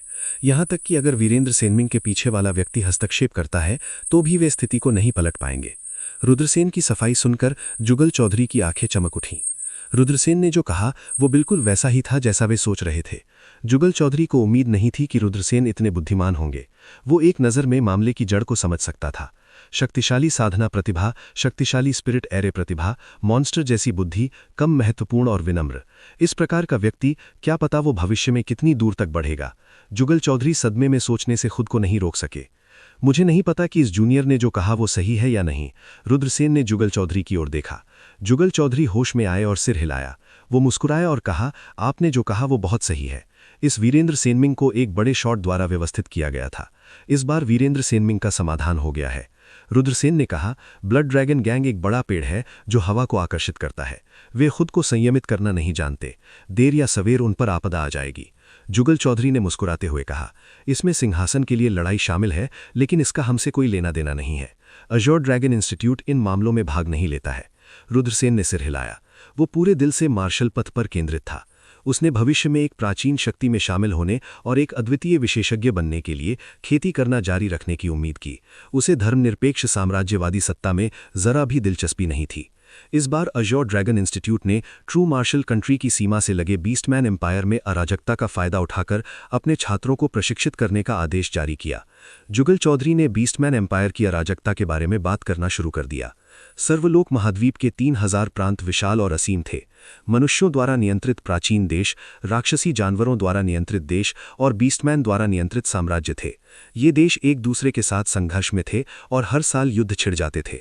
हालांकि ऑर्क साम्राज्य जो ट्रू मार्शल कंट्री से सटा हुआ था, कई वर्षों से युद्ध नहीं शुरू किया था। अब ये फिर से दंगा कर रहा है। एक तरफा तौर पर ट्रू मार्शल कंट्री और ऑर्क साम्राज्य के बीच हस्ताक्षरित शांति समझौते को फाड़ रहा है। इस मामले ने ट्रू मार्शल कंट्री में भारी हंगामा मचा दिया। रुद्रसेन ने कहा, क्या बीस्टमैन एम्पायर और ट्रू मार्शल कंट्री हमेशा से शांति से नहीं रहे हैं? वे अब ट्रू मार्शल कंट्री पर आक्रमण क्यों कर रहे हैं? जुगल चौधरी ने कहा, ऐसी अफवाहें हैं कि मानवीय मार्ग शामिल है, लेकिन हम इस निष्कर्ष पर नहीं पहुंच सकते कि क्या मानवीय मार्ग वास्तव में शामिल है। 3000 प्रांतों के अपने नियम थे। विभिन्न शीर्ष शक्तियां जैसे कि प्राचीन शक्तियां और मानवीय मार्ग की प्राचीन शक्तियां जैसे कि सोल डिवावरर पैलेस सेक्युलर साम्राज्यों के बीच युद्ध में भाग नहीं ले सकती थीं, अन्यथा उन्हें अन्य शक्तियों द्वारा घेर लिया जाता और नष्ट कर दिया जाता। इसलिए किसी ने भी 3000 प्रांतों के नियमों को खुलकर चुनौती देने की हिम्मत नहीं की। हालांकि अगर कुछ शक्तियां थीं जो छूटना नहीं चाहती थीं और पर्दे के पीछे चीज़ों का हेरफेर कर रही थीं, तो इसकी बहुत अधिक संभावना है। रुद्रसेन ने कहा, तो इस मामले को सिर्फ बीस्टमैन एम्पायर के आक्रमण के रूप में नहीं देखा जा सकता। संस्थान के मास्टर इस मामले की रिपोर्ट करने के लिए पहले ही सन मून सिटी पहुंच गए हैं। अगर मानवीय मार्ग की प्रबल शक्तियां शामिल हैं तो उन्हें निश्चित रूप से सन मून सिटी द्वारा रोक लिया जाएगा। लेकिन बीस्टमैन एम्पायर से निपटना आसान नहीं है। बीस्टमैन एम्पायर अपेक्षाकृत बंजर देश में स्थित है। बीस्टमैन एम्पायर के लोग स्वाभाविक रूप से युद्ध के समान है। एक बार युद्ध शुरू हो जाने पर खून की बारिश होगी। जुगल चौधरी थोड़े चिंतित थे। वो ट्रू मार्शल कंट्री के एक कृषक थे, इसलिए उन्हें स्वाभाविक रूप से उम्मीद थी कि देश शांतिपूर्ण होगा। वे युद्ध नहीं देखना चाहते थे, क्योंकि युद्ध का मतलब अक्सर खून और मौत होता था। युद्ध के कारण कितने निर्दोष लोगों के परिवार नष्ट हो जाएंगे। रुद्रसेन ने कहा, मुझे नहीं पता कि जब सीमा पर जाएंगे तो हम क्या कर सकते हैं। जुगल चौधरी ने मुस्कुराते हुए कहा, जब समय आएगा तो तुम्हारे लिए विशिष्ट कार्यों की व्यवस्था करने वाले लोग होंगे। कुछ देर बातचीत करने के बाद रुद्रसेन ने जुगल चौधरी को अलविदा कह दिया। जैसा कि कहा जाता है, किसी देश के उत्थान और पतन के लिए हर कोई जिम्मेदार है। इस बार बीस्टमैन साम्राज्य के ट्रू मार्शल कंट्री पर आक्रमण ने अजोर ड्रैगन इंस्टीट्यूट के कई छात्रों को अन्याय पर क्रोधित महसूस कराया था। उन्होंने समूह बनाए और उत्तर पश्चिमी सीमा के प्राचीन शहर फॉलिंग मून सिटी की ओर बढ़ गए। फॉलन मून सिटी वज्र साम्राज्य का सबसे उत्तरी शहर था। ये ऑर्क साम्राज्य के खिलाफ रक्षा की पहली पंक्ति भी थी। उसी समय नए लोगों ने भी जुटाया और फॉलन मून सिटी जाने के लिए टीम बनाने की योजना बनाई। इन नए छात्रों में रुद्रसेन, नील नागेश, यानगान, निर्नम, जैस्मिन, अंबरवीर और अन्य शामिल थे। हुआंगफू की टीम को हराने के लिए कई विशेषज्ञों ने रुद्रसेन का अनुसरण किया था। निर्नम ने मुस्कुराते हुए कहा, हा हा, हम फिर से कप्तान के साथ लड़ने में सक्षम होंगे। बहुत से लोग काफी उत्साहित थे। रुद्रसेन के पास लोगों को रैली करने की ताकत थी। खोने का समय नहीं है, चलो चलते हैं, रुद्रसेन ने कहा। इसके बाद टीम उत्तर पश्चिमी सीमा पर फॉलन मून सिटी की दिशा में आगे बढ़ी। इंपीरियल कैपिटल से एक विशाल ग्रिफिन किराए पर लिया और इसे फॉलन मून सिटी की ओर ले गया। ये ग्रिफिन सर्वालोक महाद्वीप के 3000 महाद्वीपों का पसंदीदा लंबी दूरी का पर्वत था। इसमें बहुत सहनशक्ति थी और ये लंबी दूरी की उड़ान के लिए उपयुक्त था। जैद पठान ने कहा, क्या आप लोगों ने नोटिस किया, जब से नील नागेश ने सुना कि ऑर्क साम्राज्य ने हमारे ट्रू मार्शल कंट्री पर आक्रमण किया है, वो बहुत शांत है। हालांकि ऑर्क साम्राज्य से निपटने की बात आती है तो वो सबसे अधिक सक्रिय होता है। निर्नम ने सिर हिलाते हुए कहा, वास्तव में कुछ गड़बड़ है। इतना चिंतित होने के लिए क्या ये आदमी इंपीरियल परिवार का कोई व्यक्ति हो सकता है? हा, शाही परिवार के 13 राजकुमारों में से कौन सा हम नहीं जानते? यानगान ने अपना सिर हिलाया। आप सही कह रहे हैं। बेशक ये केवल उनकी निजी चर्चा थी। रुद्रसेन ने भी नील नागेश के अजीब व्यवहार पर ध्यान दिया, लेकिन रुद्रसेन ने इस बारे में ज्यादा नहीं सोचा। कुछ लोगों के लिए घर और देश की अवधारणा बहुत महत्वपूर्ण थी, इसलिए जब उन्होंने साम्राज्य पर आक्रमण देखा तो उनके लिए कुछ विशेष प्रतिक्रियाएं होना सामान्य था। आधे महीने बाद समूह ने असीम मैदानों को देखा। हर कोई, मैं आपको केवल तब से यहां भेज सकता हूं जब से हम फॉलिंग मून प्लेन्स में पहुंच गए हैं, ग्रिफॉन के मालिक ने माफी मांगते हुए कहा। निर्नम ने कहा, हम केवल फॉलिंग मून प्लेन्स तक पहुंचे हैं। फॉलिंग मून सिटी से अभी भी एक लंबा रास्ता तय करना है। क्या आप चाहते हैं कि हम वहां दौड़ें? ग्रिफॉन के मालिक ने कहा, ईमानदारी से कहूं तो ये फॉलिंग मून प्लेन्स एक शांतिपूर्ण जगह नहीं है। देखिए, इस फॉलिंग मून प्लेन्स की स्थलाकृति बेहद जटिल है। ऐसे मैदान हैं जो जहां तक आंख देख सकती है वहां तक फैली हुई हैं, और कई घने जंगल, गहरे पहाड़, घाटियां, अगाध और अन्य जटिल स्थलाकृति भी हैं। यहाँ कई शातिर लोग इकट्ठे हुए हैं, और यदि आप फॉलिंग मून प्लेन्स के ऊपर उड़ते हुए ग्रिफॉन को देखते हैं तो आपको निश्चित रूप से उन शातिर लोगों द्वारा गोली मार दी जाएगी। यहाँ हर कोई एज़्योर ड्रैगन इंस्टीट्यूट का एक विशिष्ट छात्र है और आपकी ताकत अधिक है, लेकिन फॉलिंग मून प्लेन्स के डाकुओं को कम मत समझना। रास्ते में आपको अतिरिक्त सावधानी बरतनी चाहिए, अन्यथा आप अपना जीवन खो सकते हैं। जानकारी के लिए बहुत धन्यवाद, रुद्रसेन ने मुट्ठी बांधकर कहा। चलो नीचे चलते हैं और इस क्षेत्र से गुजरते हैं। सभी ने सिर हिलाया और अपने ग्रिफॉन से नीचे कूद गए। हा, सभी को अलविदा। ग्रिफॉन के मालिक ने रुद्रसेन के समूह पर अपनी मुट्ठी बांधी, फिर अपने ग्रिफॉन पर सवार होकर फॉलिंग मून प्लेन्स में वापस चला गया। रुद्रसेन के दल ने फॉलिंग मून प्लेन्स में प्रवेश किया। गिरते हुए चांद के मैदान की उत्पत्ति बहुत रहस्यमयी है। किंवदंतियों के अनुसार अनादिकाल में एक देवीय चांद आकाश से गिरकर इस स्थान पर गिरा था, जिसकी वजह से ये स्थान प्रसिद्ध हो गया था और इसी से फॉलिंग मून प्लेन का नाम पड़ा। फॉलिंग मून प्लेन की गहराई में फॉलिंग मून पर्वत श्रृंखला थी। ये एक अर्धचंद्र के आकार की थी, लेकिन ये एक निषेधित क्षेत्र था। ये बहुत डरावना था और बहुत कम लोग वहां जाने की हिम्मत करते थे। ट्रू मार्शल कंट्री ने फॉलिंग मून प्लेन्स में फॉलिंग मून सिटी का निर्माण किया था, जो बीस्टमैन साम्राज्य से 100 ली सिटी कम दूरी पर था। रुद्रसेन के दल ने मैदान में गहराई तक यात्रा की। 3 दिन बाद वे फॉलिंग मून प्लेन्स में एक घने जंगल में पहुंचे। एक जल स्रोत पर रुद्रसेन का समूह आराम करने के लिए रुका। देर रात में समय समय पर भेड़ियों की चीखें सुनाई दे रही थीं। दूर से देखने पर कुछ पर्वत शिखरों पर भेड़ियों के झुंड को चांद पर चिल्लाते हुए देखा जा सकता था। ये एक भयानक दृश्य था। इस दृश्य को देखकर कई लोगों को लगा कि उनके रोंगटे खड़े हो गए हैं। भेड़ियों का एक झुंड निश्चित रूप से सबसे डरावने पशुओं में से एक था, जो समूह में रहते थे। इससे भी भयानक बात यह थी कि जंगल में और भी ज्यादा सिल्वर आइड ब्लड वुल्फ्स दिखाई दिए। इससे लगता था कि यहाँ एक बड़ा भेड़िया झुंड है। जल्द ही चारों ओर 500-600 सिल्वर आइड ब्लड वुल्फ्स इकट्ठे हो गए। सब खत्म हो गया है, हम भेड़ियों से घिर गए हैं। कुछ छात्र इतने डरे हुए थे कि उनके चेहरे कागज की तरह सफेद हो गए थे। उन्होंने कहा, हमारे हाथ में हथियार है, अगर हम घबराए नहीं तो हम निश्चित रूप से इन भेड़ियों को हराने में सक्षम होंगे। मेरे आदेश सुनो।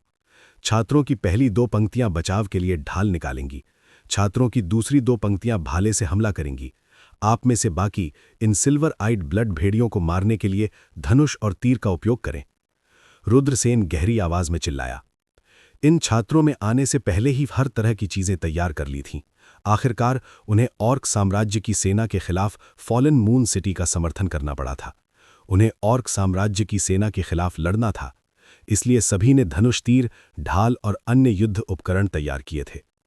जब भीड़ ने रुद्रसेन के आदेश को सुना तो वे शांत हो गए। सभी ने रुद्रसेन के आदेशों का व्यवस्थित तरीके से पालन किया। कुछ लोगों ने ढाल निकाली, कुछ के हाथ में तेज तलवारें थीं, वो रक्षा की पहली पंक्ति थीं। कुछ लोगों ने भाले निकाले, वो रक्षा की दूसरी पंक्ति थीं। कुछ लोगों ने विशाल धनुष निकाला, वो रक्षा की तीसरी पंक्ति थीं। हर कोई व्यवस्थित तरीके से युद्ध के मैदान में था। एक के बाद एक तीर निकले। वे सिल्वर आइड ब्लड वुल्फ्स बेहद तेज थे। उन्होंने उन तीरों को जल्दी से चकमा दे दिया जो उन पर दागे गए थे। कई तीरों को सिल्वर आइड ब्लड वुल्फ ने चकमा दे दिया। बेशक कुछ तीर भी थे जो सिल्वर आइड ब्लड वुल्फ के शरीर में चले गए थे। धड़ाम! कुछ सिल्वर आइड ब्लड वुल्फ्स जमीन पर गिर गए। उनके शरीर हिंसक रूप से हिले और कुछ ही समय बाद उनकी मृत्यु नहीं हुई। लेकिन कई सिल्वर आइड ब्लड वुल्फ्स दौड़ पड़े। उनके विशाल पंजे ढालों पर कट गए। भारी प्रभाव के कारण कई छात्रों की हथेलियां खुल गईं। उनके घावों से तुरंत खून बह निकला। रुको भाले वालों, हमला! रुद्रसेन चिल्लाया।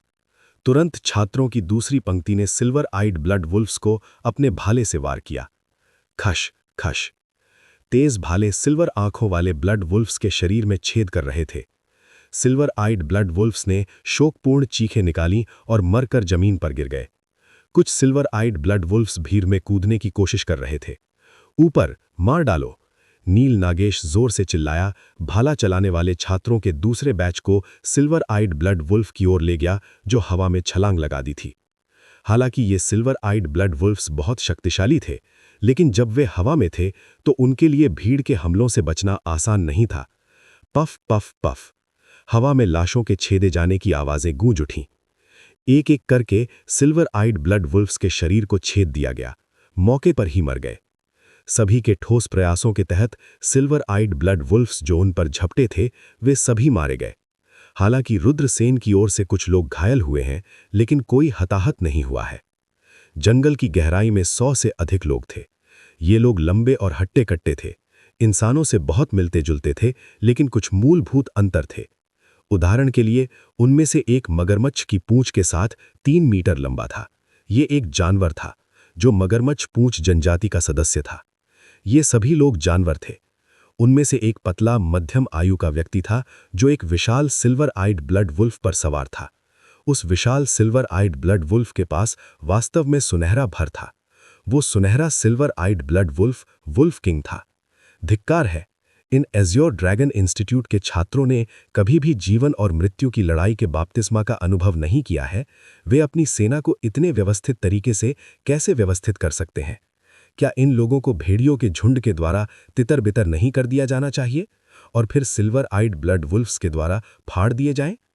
सिल्वर आइड ब्लड वुल्फ की पीठ पर बैठे खून से लाल लबादे पहने एक आदमी ने उदास आवाज में कहा। एक टाइगर मैन बीस्ट मैन विशेषज्ञ ने बात की। माननीय जानवर को वश में करने वाले भगवान अमानसा, मानव पक्ष में एक महान चरित्र होने चाहिए। हम पीछे हटते हैं। महामहिम प्रिंस सेल्ट को अभी भी बीस्ट मैन सेना में भगवान अमानसा के आगमन की इंतजार करने की जरूरत है। इन निकृष्ट मनुष्यों ने मेरे बीस्ट मैन साम्राज्य के बहादुर सिल्वर आइड ब्लड वुल्फ्स को मार डाला है। फिर भी आप इस समय पीछे हटना चाहते हैं? क्या आप अपने महान जानवर के खून को धर्माह करना चाहते हैं? खून से लाल कपड़े पहने आदमी ने ठंडे स्वर में जवाब दिया। टाइगर मैन बीस्ट मैन विशेषज्ञ ने कहा, माननीय भगवान अमानसा, हम आत्मसमर्पण नहीं कर रहे हैं, ना ही हम डरते हैं। इसलिए क्योंकि भगवान अमानसा बीस्ट मैन सेना के लिए बहुत महत्वपूर्ण है। महामहिम प्रिंस सेल्ट को अभी भी भगवान अमानसा के पशु सेना पर भरोसा करने की जरूरत है। आइए पहले इन मानव चींटियों से निपटारा करें, फिर महामहिम प्रिंस सेल्ट से मिलने में देर नहीं होगी। ये मानव सिर महामहिम के लिए मेरा उपहार होंगे। खून से लाल वस्त्र पहने लबादे वाले आदमी ने टाइगर मैन बीस्ट मैन विशेषज्ञ की ओर देखा और कहा, सेंचुरियन, महान बीस्ट मैन सैनिकों का नेतृत्व करें और इन निकृष्ट मानव चींटियों को नष्ट करने में सिल्वर आइड ब्लड वुल्फ्स में शामिल हों। टाइगर मैन बीस्ट मैन एक पल के लिए हिचकिचाया, लेकिन अंत में उसने सिर हिला दिया। सरसराहट, उसने अपनी कमर पर खून से लाल ब्लेड खोला और चिल्लाया, बहादुर बीस्ट सैनिकों, मेरे पीछे आओ और इन मानव कृषकों को मार डालो। दहाड़। बीस्ट सैनिक उत्साह से दहाड़ने लगे। जानवर स्वभाव से जंगली और हिंसक होते थे और उन्हें मारना पसंद था। वे लंबे समय से खुद को संयमित नहीं कर पा रहे थे और अब जब उन्हें आक्रमण का आदेश मिल गया था तो वे सभी उत्तेजित थे। मार डालो। 200 से अधिक जानवरों ने रुद्रसेन और अन्य लोगों की ओर आक्रमण किया। धड़धड़ाहट। युद्ध की आवाज से ही धरती हिल गई। रुद्रसेन और अन्य लोग जो सिल्वर आइड ब्लड वुल्फ्स के खिलाफ रक्षा कर रहे थे, उन्होंने भी गगनचुंबी लड़ाई की चीखें सुनी। नीरन ने दूर से इशारा करते हुए कहा, कप्तान, ये तो बीस्टमैन आर्मी है। सभी ने उस दिशा में देखा और जब उन्होंने जानवरों के घने समूह को अपनी ओर बढ़ते देखा तो उनके चेहरे पीले पड़ गए। बीस्टमैन सैनिक, बीस्टमैन सैनिक। क्या ये जानवर सैनिक सिल्वर आंखों वाले खून के भेड़ियों को नियंत्रित कर सकते हैं? नील नागेश ने गहरी आवाज में कहा, बीस्टमैन सैनिक और सिल्वर आंखों वाले खून के भेड़िए हैं। पास में कोई जानवर पालतू बनाने वाला छिपा हुआ होना चाहिए। एक जानवर पालतू बनाने वाला? रुद्रसेन ने आश्चर्य से नील नागेश की ओर देखा। नील नागेश ने कहा, एक जानवर पालतू बनाने वाला जानवरों को नियंत्रित कर सकता है। इस तरह का व्यक्ति बीस्टमैन साम्राज्य में भी बहुत दुर्लभ है। यहां से आर पार गुजरने वाला एक जानवर पालतू बनाने वाला होना चाहिए, जो बीस्टमैन सेना का समर्थन करने के लिए यहां आ रहा था। वे बस हमसे टकरा गए और उन्होंने हमें मारने का फैसला किया। उस समय जब वज्र देश ने बीस्टमैन साम्राज्य के खिलाफ लड़ाई लड़ी तो बीस्ट टेमर्स के कारण हमें नुकसान उठाना पड़ा। हमने हजारों सैनिकों को खो दिया। हिस। रुद्रसेन ने ठंडी हवा का झोंका चूसा। एक जानवर को वश में करने वाला बहुत भयानक था। एक जानवर को वश में करने वाला अनगिनत जानवरों को लड़ने के लिए बुला सकता था। ये डरावना था। कप्तान, अब हम क्या करें? बीस्टमैन साम्राज्य के सैनिक आ रहे हैं। एक छात्र ने पीले चेहरे से पूछा। उसकी आंखें भय और निराशा से भर गईं। भेड़िए झुंड से निपटना पहले से ही बहुत मुश्किल था, ये उल्लेख नहीं करने के लिए कि इतने सारे बीस्टमैन सैनिक थे। इसके अलावा बीस्टमैन सैनिकों को संख्या में फायदा था। रुद्रसेन का चेहरा बहुत गंभीर था। वो जानता था कि वे बहुत खतरनाक स्थिति में थे।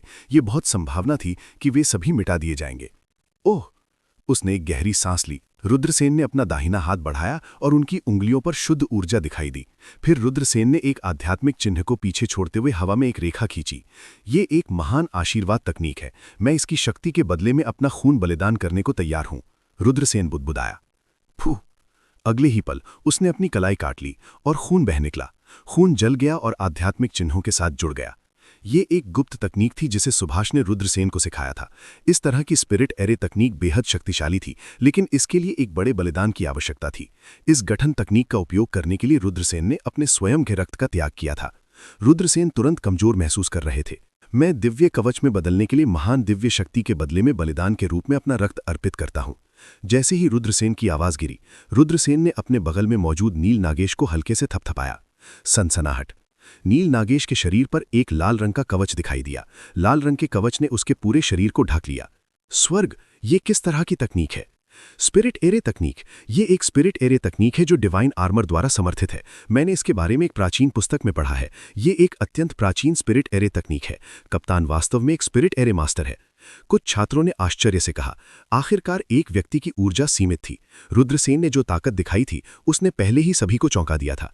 अब जब उन्होंने स्पिरिट एरेज में अपनी उपलब्धियों का प्रदर्शन किया था तो स्वाभाविक रूप से सभी को चौंका दिया। Swish swish. रक्त के लंग के सैंट आर्मर ने इन छात्रों के शरीर को ढक लिया। हालांकि रुद्रसेन का चेहरा बेहद पीला पड़ गया था। उसने बड़ी मात्रा में रक्त का बलिदान किया था और अभूतपूर्व रूप से कमजोर महसूस कर रहा था। कप्तान, क्या आप ठीक हैं? नील नागेश ने देखा कि रुद्रसेन स्थिर रूप से खड़ा नहीं हो सकता है और जल्दी से रुद्रसेन का समर्थन किया। रुद्रसेन ने कहा, मैं ठीक हूं। हर कोई याद रखें, कवच केवल आधे घंटे तक ही चल सकता है। आधे घंटे के बाद कवच गायब हो जाएगा। हमें आधे घंटे के भीतर इन दुश्मनों को मारने की पूरी कोशिश करनी चाहिए। कप्तान, चिंता मत करो, हम निश्चित रूप से इन जानवर सैनिकों का सफाया करेंगे। कई छात्रों ने अपने दांत पीस लिए। दहाड़ दहाड़ दहाड़। बीस्टमैन साम्राज्य के सैनिक दौड़ पड़े। मार डालो। नील नागेश ने अपना हलबरड पकड़ा और एक जानवर को मारने का बीड़ा उठाते हुए बाहर कूद पड़ा। बाकी छात्रों ने भी जानवरों की ओर हमला किया। अराजक लड़ाई तुरंत शुरू हो गई। रुद्रसेन ठीक होने के लिए एक पेड़ के सहारे झुक गए। इस तरह की कमजोर स्थिति ने उसे भयानक महसूस कराया, खासकर लड़ाई के इस महत्वपूर्ण क्षण में। वह लड़का इन लोगों का नेता लगता है, उसे मार डालो। दो बीस्टमैन सैनिकों ने रुद्रसेन को देखा और तेजी से रुद्रसेन की ओर दौड़ पड़े। कप्तान की रक्षा करो। दोनों छात्र चिल्लाए और दो जानवरों की ओर दौड़ पड़े। दोनों जानवरों ने हाथ से किला और अपनी विशाल कुल्हाड़ियों को लहराया, जिससे दोनों छात्र टकरा गए। दोनों छात्रों को तुरंत 1 दर्जन मीटर दूर फेंक दिया गया। फिर दोनों जानवर अपनी विशाल कुल्हाड़ियों के साथ रुद्रसेन की ओर बढ़े और रुद्रसेन की ओर कट गए। मैं तुम्हें ठीक होने के लिए खा जाऊंगा। रुद्रसेन के हाव भाव अत्यंत ठंडे थे। उसने अपनी भक्षण मार्शल आत्मा को सक्रिय किया। बूम! एक ब्लैक होल दिखाई दिया और दोनों जानवरों को घेर लिया। खाने वाली मार्शल आत्मा के बारे में सबसे भयानक बात यह थी कि यह निगल सकता था। आह! ब्लैक होल के चारों ओर घिरे दोनों बीस्टमैन सैनिक दर्द से चिल्लाने लगे। जल्द ही उनकी जीवन शक्ति पूरी तरह से चूस ली गई। दोनों जानवरों के शरीर सूख गए। दूसरी ओर रुद्रसेन ऊर्जा से भरे हुए थे। मानव लड़के मर जाओ। दूरी में एक जानवर सैनिक ने अपने विशाल हथौड़े से रुद्रसेन की ओर हमला किया। रुद्रसेन उदासीन बना रहा। उसके हाथ में ब्लैक ड्रैगन तलवार बिजली की तरह तेजी से चली। फुश! जानवर के सैनिक का सिर एक पल में काट दिया गया। लड़ाई अत्यंत भयानक थी। बीस्टमैन और सिल्वर आइड ब्लड वॉल्स ने एजियो ड्रैगन इंस्टीट्यूट के छात्रों को घेर लिया। एजियो ड्रैगन इंस्टीट्यूट की ओर से रक्त के रंग के सेंट आर्मर की सुरक्षा पर निर्भर रहते हुए वे जानवरों के हमलों का सामना करने में सक्षम थे। इतना ही नहीं, उनके प्रत्युत्तर सफल रहे। कई जानवर मारे गए, लेकिन साथ ही साथ कई एजियो ड्रैगन इंस्टीट्यूट के छात्र भी मारे गए। ये जीवन और मृत्यु की लड़ाई थी। अंत में लोगों को मरना पड़ा। भाड़ में जाओ! टाइगर मैन सेंचुरियन की दहाड़ में आसमान को हिला दिया। उसके हाथ में विशाल कुल्हाड़ी ने रुद्रसेन को काट दिया। ये टाइगर मैन सेंचुरियन वास्तव में एक मार्शल जनरल विशेषज्ञ था। उसकी ताकत एक अजगर की ताकत से अधिक थी, लेकिन उसे अभी तक 2 ड्रैगन की ताकत तक पहुंचना बाकी था। रुद्रसेन ने अनुमान लगाया कि इस टाइगर मैन सेंचुरियन की ताकत मार्शल जनरल क्षेत्र की पहली स्वर्गीय परत पर होनी चाहिए। टाइगर मैन जनजाति बीस्टमैन जनजातियों में सबसे बड़ी जनजातियों में से एक थी। इस जनजाति की प्रतिभा असाधारण थी। मनुष्यों के समान स्तर के कृषक समान स्तर के मनुष्य कृषकों की तुलना में बहुत मजबूत थे। लेकिन रुद्रसेन की खेती में कई गुना सुधार हुआ था। वह इस टाइगर मैन सेंचुरियन से नहीं डरता था। ब्लैक ड्रैगन तलवार लहराते हुए वह नीचे गिर गया। झनन झनन! उनके हाथ में मौजूद दोनों हथियार आपस में टकराए। शक्तिशाली शॉक वेव्स फैल गए, जिससे जमीन पर दरारें पड़ने लगी। इस टाइगर मैन सेंचुरियन की ताकत वास्तव में दुर्जेय थी। रुद्रसेन के लिए इनसे निपटना आसान नहीं था। टाइगर मैन सेंचुरियन का चेहरा भयानक मुस्कान से भर गया। अचानक उसने अपना खून से रंगा मुख खोला। दहाड़! हवा में एक धीमी गुर्राहट गूंज उठी। भयानक ध्वनि तरंगे बह गई। ये वास्तव में एक आत्मा का हमला था। ये टाइगर मैन सेंचुरियन रुद्रसेन की आत्मा को घायल करना चाहता था, फिर उस अवसर का लाभ उठाना चाहता था जब रुद्रसेन की आत्मा घायल हो गई थी और रुद्रसेन को एक झटके में मार डाला था। पहाड़ों और जंगलों में भयंकर युद्ध हो रहे थे। हर जगह भयंकर लड़ाई हो रही थी। बैंग! एक बीस्टमैन योद्धा की विशाल तलवार ने एजियो ड्रैगन इंस्टीट्यूट के छात्र के शरीर में शातिर तरीके से प्रहार किया। उस छात्र को खून की उल्टी करते हुए जमीन पर पटक दिया गया। सेंट आर्मर की सुरक्षा के कारण इस छात्र को सीधे बीस्टमैन योद्धा द्वारा नहीं मारा गया था।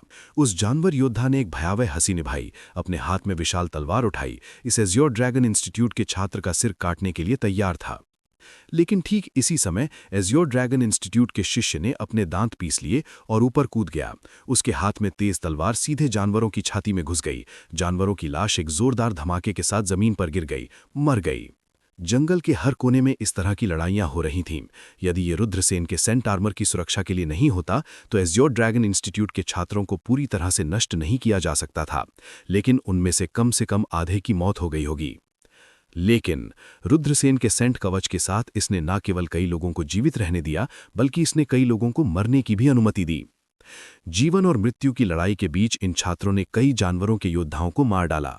ये युद्ध था रक्त और लोहा, वध और मृत्यु। डैश!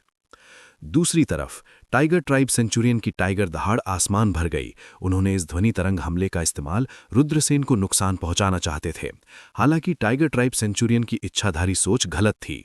यदि ये कोई और होता तो ध्वनि तरंग का हमला प्रभावी हो सकता था, लेकिन रुद्रसेन के खिलाफ ये पूरी तरह से बेकार था। पहला कारण ये था कि रुद्रसेन ने एक गुप्त आत्मा तकनीक का अभ्यास किया था, जिसने उन्हें अपनी आत्मा को अन्य आत्मा तकनीकों से घायल होने से बचाने की अनुमति दी थी। दूसरा कारण ये था कि रुद्रसेन की आत्मा पहले ही हुआंग क्यू परत तक टूट चुकी थी। सेंचुरियन केवल पहली क्यू परत के माध्यम से टूटा था। उसकी आत्मा का हमला रुद्रसेन को कैसे नुकसान पहुंचा सकता था?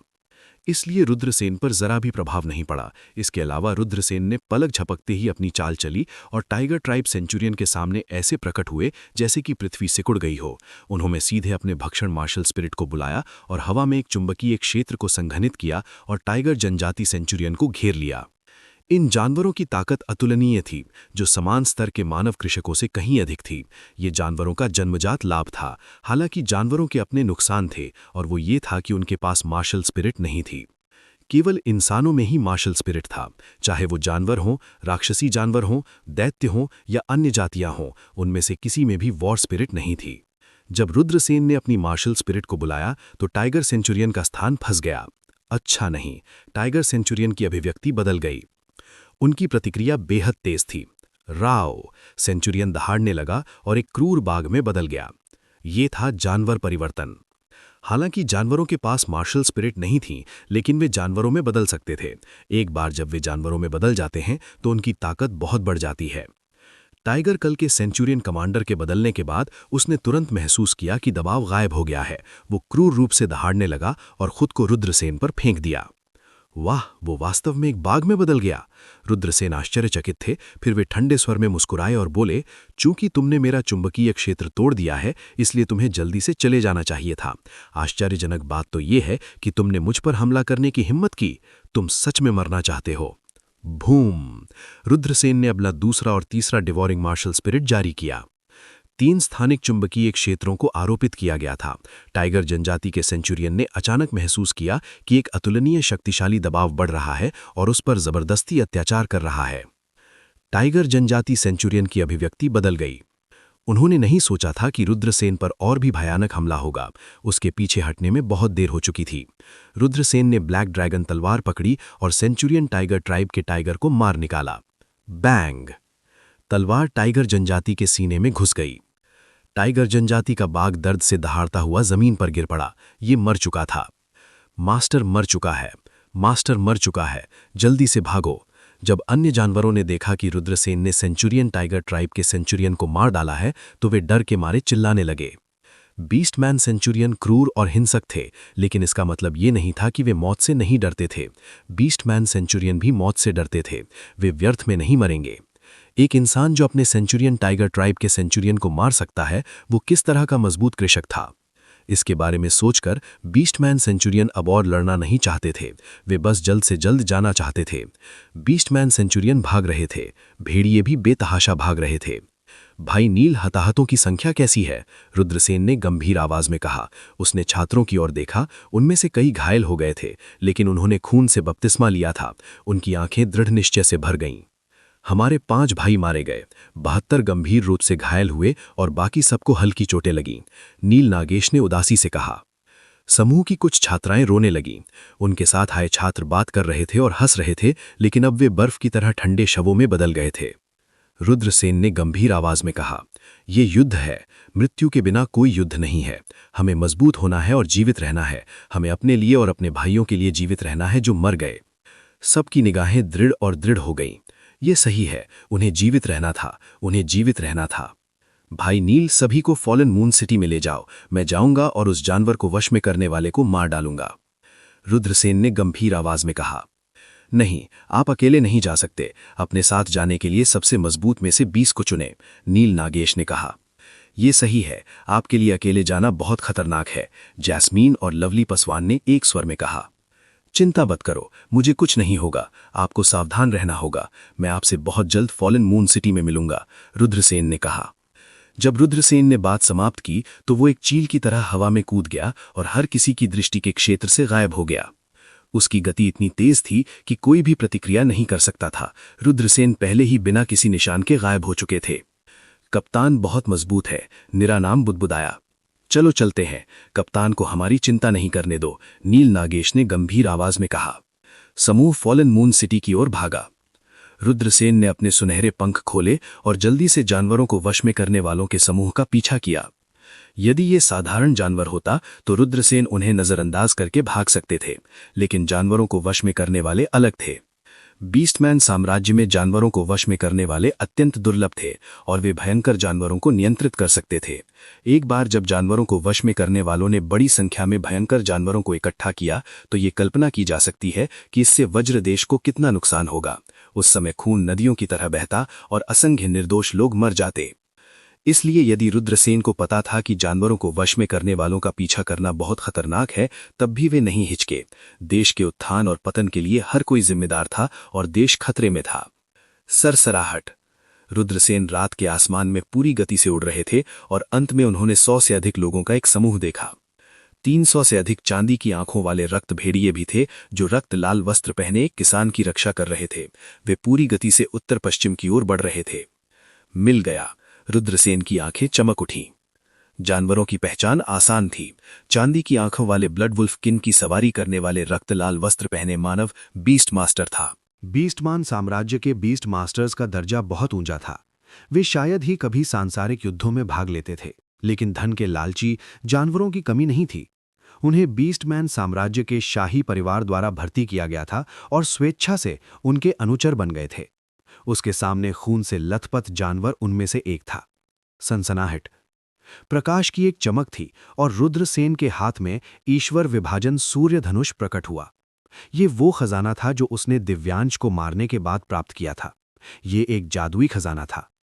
जादू के खजाने कम से कम यिन यांग विशेषज्ञों द्वारा जाली बनाए गए थे। उनके शरीर में वास्तविक क्यूई शक्तिशाली और शुद्ध धार्मिक शक्तियों में बदल गए और उनके द्वारा बनाए गए हथियार धार्मिक कलाकृतियां थीं। उदाहरण के लिए उड़ने वाली तलवारें। जादू के खजाने सिर्फ कीमती नहीं थे, वे भयानक भी थे। रुद्रसेन ने अपने हाथ में देव विभाजन करने वाला सूर्य धनुष थामे हुए थे। उसने एक तीर निकाला, चिल्लाया और धनुष की डोरी को वापस खींच लिया। सनसनाहट। सनसनाहट। एक के बाद एक तीर जानवरों की ओर उड़ गए। चांदी की आंखों वाले रक्त भेड़ियों पर सवार जानवरों को तीरों से छेद दिया गया था। धड़ाम, धड़ाम। उनकी लाशें जमीन पर गिर गईं। नहीं अच्छा, दुश्मन का हमला। जानवरों में से एक चिल्लाया, शापित मानव, तुम्हारी हिम्मत कैसे हुई कि तुम मेरा पीछा करे? खून से लथपथ बीस्ट मास्टर की आंखें उदास थीं जब उसने अपने पीछे देखा। आकाश में बीस्ट मास्टर की दृष्टि आश्चर्यजनक थी। उन्होंने रुद्रसेन की आकृति देखी। उसे गोली मार दो। बीस्ट मास्टर ने ठंडे से आदेश दिया, हाँ मिलॉर्ड। सनसनाहट। सनसनाहट। रुद्रसेन हवा में चमक रहे थे। उनकी गति बिजली की तरह तेज थी। उसने जानवरों द्वारा छोड़े गए तीरों को चकमा दे दिया। फिर रुद्रसेन ने धनुष की डोरी खींची और बीस्ट मास्टर पर एक तीर चलाया। बीस्ट मास्टर ने अपना वस्त्र लहराया और रुद्रसेन का तीर टूट गया। ऐसा लगता है कि यह आदमी कमजोर भी नहीं है। रुद्रसेन की निगाहें गंभीर हो गईं। यह अफवाह थी कि जानवरों को वश में करने वालों ने मुख्य रूप से जानवरों को वश में करने की कला पर ध्यान केंद्रित किया और उनकी खेती आमतौर पर बहुत अधिक नहीं थी। लेकिन वो केवल सापेक्ष था। उदाहरण के लिए, उसके सामने खून से लथपथ बीस्ट मास्टर को लें। रुद्रसेन को लगा कि इस व्यक्ति की ताकत टाइगर कबीले के सेंचुरियन से कहीं ज्यादा मजबूत हो सकती है। सर, वो बच्चा बहुत फुर्तीला है। तीर उसे बिल्कुल भी चोट नहीं पहुंचा सकते। मैं पक्षियों की एक सेना बुलाऊंगा उससे निपटने के लिए। लाल रंग का वस्त्र पहने बीस्ट टेमर भयानक रूप से हंसा। चीख। फिर उसने एक तेज भेदी रोना निकाला। बहुत जल्दी रुद्रसेन ने दूर से खून जैसा लाल बादल अपनी ओर उड़ता हुआ देखा। खून के बादल की गति बेहद तेज थी। रुद्रसेन के सामने उन्हें आने में देर नहीं लगी। रुद्रसेन ने देखा और उनके चेहरे पर सदमे का भाव दिखाई दिया। ये वास्तव में खून के रंग के चमगादड़ों का घना झुंड था। Vampire bat. रुद्रसेन ने ठंडी हवा का झोंका चूसा। बहुत सारे पिशाच चमगादड़ थे। उन्होंने आकाश को मिटा दिया और खून का बादल बना लिया। इन पिशाच चमगादड़ों के नुकीले नुकीले नुके होते थे और उनके नुकीले दांतों में घातक जहर होता था। उन्हें केवल एक कल्टीवेटर की त्वचा को हल्के से छेदने की जरूरत थी। वो कल्टीवेटर खत्म हो जाता। उनमें से हजारों थे। वापस लड़ने का कोई रास्ता नहीं था। चमगादड़ों के घने झुंड ने रुद्रसेन को डुबो दिया। ऑर्क सैनिकों के सभी चेहरे पर भयानक भाव थे। बहुत भयानक। क्या ये एक जानवर को वश में करने की शक्ति है? कोई आश्चर्य नहीं कि महामहिम ने लाल रंग के वस्त्र पहने बीस्ट टेमर को इस लड़ाई में भाग लेने के लिए आमंत्रित किया था। इस तरह के एक जानवर को वश में करने वाले के साथ वो जानवरों की एक सेना को बुलाने में सक्षम होगा। वो निश्चित रूप से अजेय होगा। लाल रंग के वस्त्र पहने बीस्ट टेमर के होंठ एक ठंडी मुस्कान में बदल गए। ऐसा लग रहा था कि रुद्रसेन को चमगादड़ों ने खा लिया था। उसी समय आकाश में अचानक अनंत लपटें भड़क उठीं। लपटों ने दुनिया को अपनी चपेट में ले लिया। पूरा आकाश आग के समुद्र में बदल गया। चीखना, चमगादड़ों के घने झुंड ने कान छिदवाने वाली चीखें निकालीं। अनगिनत चमगादड़ स्वर्गीय आग से घिर गए और तुरंत जलकर कुरकुरे हो गए। ये स्वर्गीय अग्नि की शक्ति थी। स्वर्गीय अग्नि भयानक आक्रामक शक्ति के साथ एक लौ की। चमगादड़ पूरी तरह से डर गए थे। वे बेतहाशा दूर भाग गए। लानत है, वापस आओ और उस पर हमला करो। लाल रंग के कपड़े पहने जानवर को वश में करने वाला गुस्से से दहाड़ने लगा। उन्होंने बैट किंग के साथ संवाद करने की कोशिश की, लेकिन इस बार बैट किंग ने क्रिम्सन रोब्ड बीस्ट टेमर के साथ मानसिक संबंध स्थापित करने से इनकार कर दिया। बैट किंग के पास स्पष्ट रूप से एक निश्चित स्तर की बुद्धि थी। वो जानता था कि वो रुद्रसेन को नहीं मार सकता। यदि वो हमला करना जारी रखता है तो ये केवल चमगादड़ों को अधिक हताहत करेगा। इसलिए बैट किंग ने चमगादड़ों के झुंड को जल्दी से भागने के लिए प्रेरित किया। रुद्रसेन एक युवा युद्ध देवता की तरह थे जो आग की लपटों से पुनर्जन्म लेते थे। आग के समुद्र से बाहर निकलते ही उसके काले बाल हवा में लहरा रहे थे। हुश हुश हुश। उसने अपना धनुष निकाला और तीर चलाए। एक के बाद एक तीर बीस्टमैन सैनिकों की ओर बढ़ते गए। लाल रंग के कपड़े पहने बीस्ट टेमर को सीधे मारना मुश्किल था। चूंकि ऐसा था, इसलिए वे पहले पंखों से छुटकारा पाते थे और फिर लाल रंग के कपड़े पहने बीस्ट टेमर को मारने पर ध्यान केंद्रित करते थे। Puff puff puff. लाशों को छेदने की आवाज सुनाई दी। एक एक करके जानवरों के सैनिक और चांदी की आंखों वाले खून के भेड़ियों को रुद्रसेन ने मार डाला। लाशें लगातार जमीन पर गिरती रहीं। रुद्रसेन की हत्या से कुछ जानवर सैनिक भयभीत हो गए थे। वे अपने चांदी की आंखों वाले खून के भेड़ियों पर सवार हुए और दूसरी दिशाओं में भाग गए। रास्ते में रुद्रसेन ने 100 से अधिक जानवर सैनिकों और चांदी की आंखों वाले खून के भेड़ियों को मार डाला। बाकी जानवर सैनिक और चांदी की आंखों वाले खून के भेड़िए सभी दिशाओं में भाग गए। रुद्रसेन ने उनका पीछा नहीं किया। उसका लक्ष्य लाल रंग का वस्त्र पहने जानवर टेमर था। इस व्यक्ति को मरना चाहिए। अपना जीवन पीछे छोड़ दो। रुद्रसेन ठंडे स्वर में चिल्लाए और लगातार 9 तीर चलाए। हुश हुश हुश। एक पंक्ति में 9 तीर काले वस्त्र पहने बीस्ट टेमर की ओर चले गए। बैंग। काले वस्त्र पहने बीस्ट टेमर ने अपना दाहिना हाथ उठाया और काली गैस का एक बादल छोड़ा। काली गैस ने सीधे 9 तीरों को तोड़ दिया। मानव बव्वा, तुम अभी तक मार्शल जनरल भी नहीं हो, फिर भी तुम मेरा पीछा कर रहे हो। क्या तुम यहां मरने के लिए हो? काले वस्त्र पहने जानवर टेमर रुका और रुद्रसेन की ओर ठंड से देखा। उसकी आंखें हत्या के इरादे से भरी थीं। मैंने टाइगर मैन के सेंचुरियन को मार डाला, रुद्रसेन ने ठंडे स्वर में कहा। एक ही सांस में एक निकृष्ट टाइगर मैन की तुलना मुझसे कैसे की जा सकती है? आज मैं ये सुनिश्चित करूंगा कि तुम यहीं मर जाओ। जैसे ही उसने बोलना समाप्त किया, काले वस्त्र पहने जानवर टेमर का मुंह तेजी से हिला, जैसे कि वो कोई मंत्र जाप रहा हो। अच्छा नहीं है, ये आदमी किसी भयानक जानवर को बुला रहा है। रुद्रसेन के हाव भाव थोड़े बदल गए।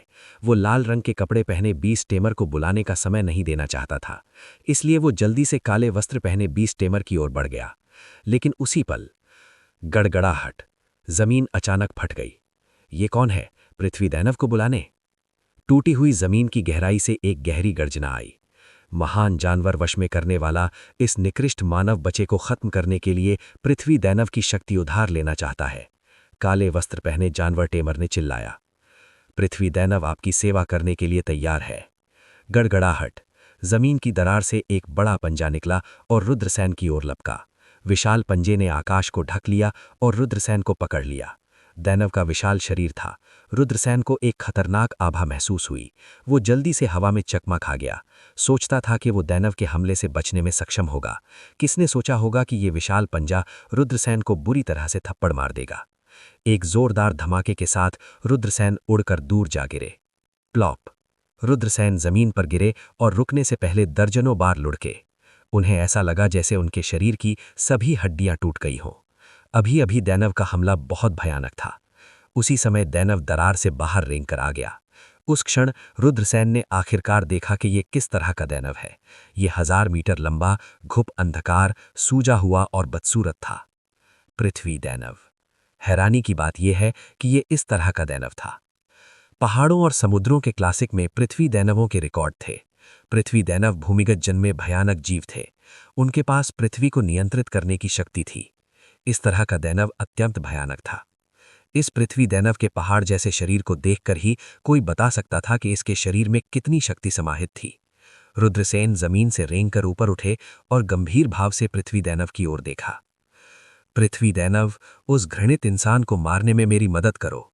खून के लाल वस्त्र पहने जानवर टेमर ने आदेश दिया।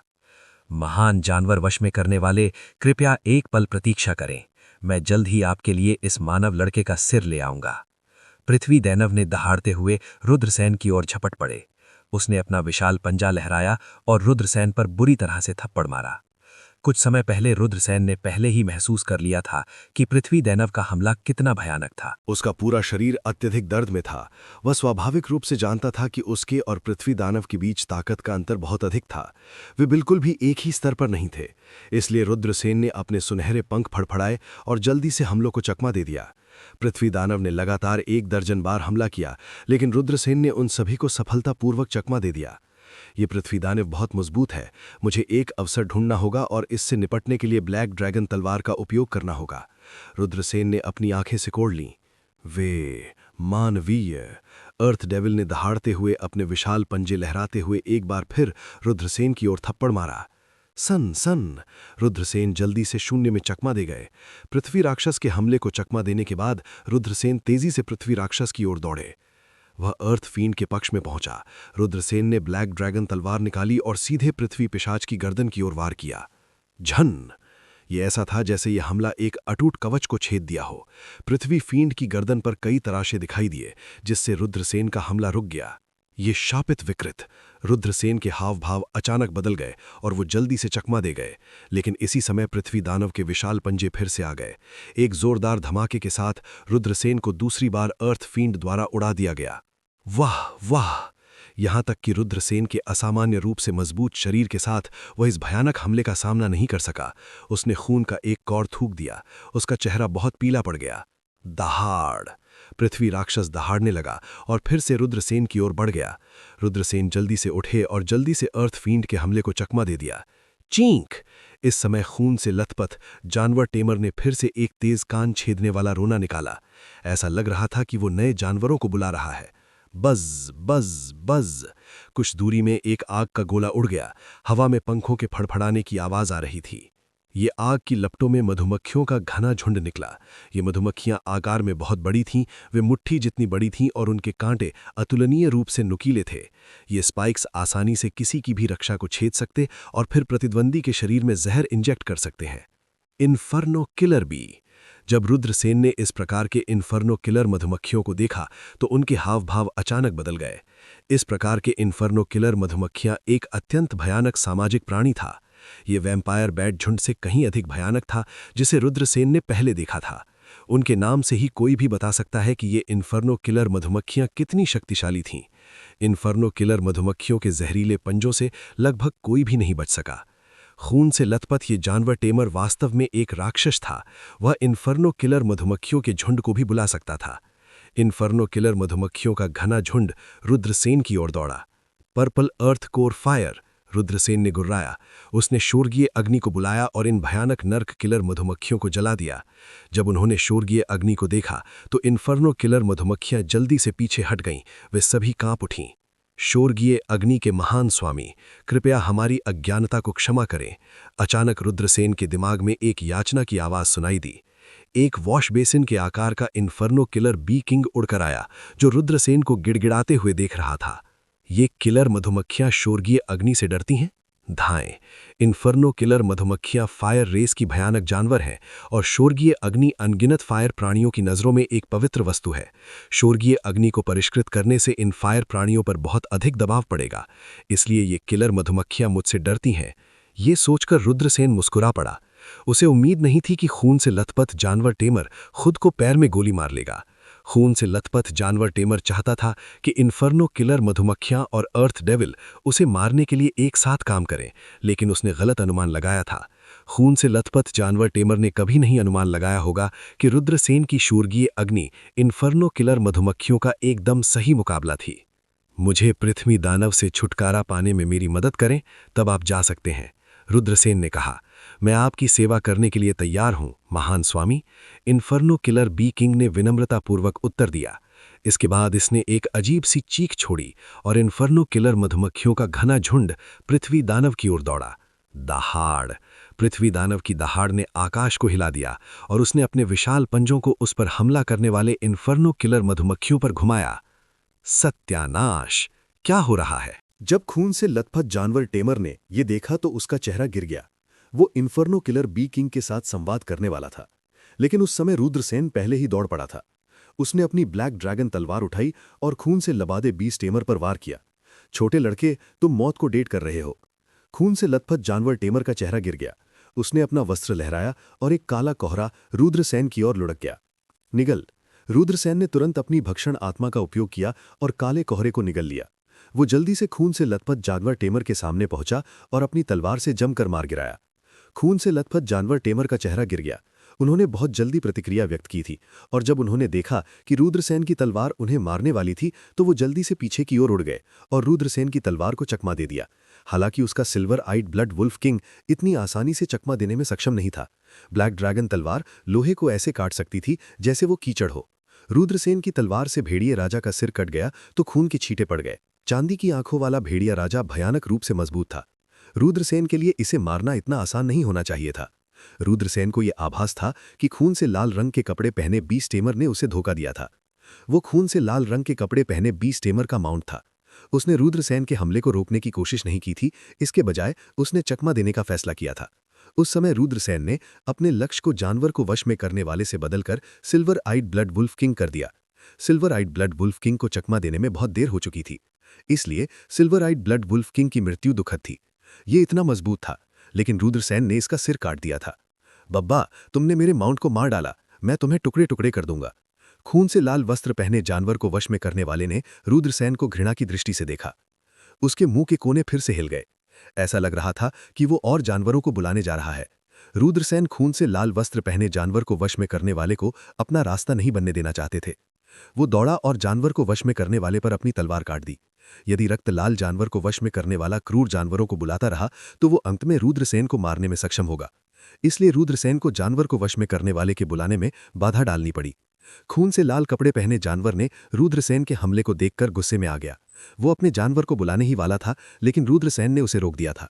जानवर को वश में करने वाले के पास रुद्रसेन के हमले को चकमा देने के अलावा कोई विकल्प नहीं था। सनसनाहट! जानवर को वश में करने वाला बाईं ओर चला गया और रुद्रसेन के हमले को चकमा दे दिया। हालांकि उनके समन को रुद्रसेन ने बाधित कर दिया। रुद्रसेन उदासीन दिखे।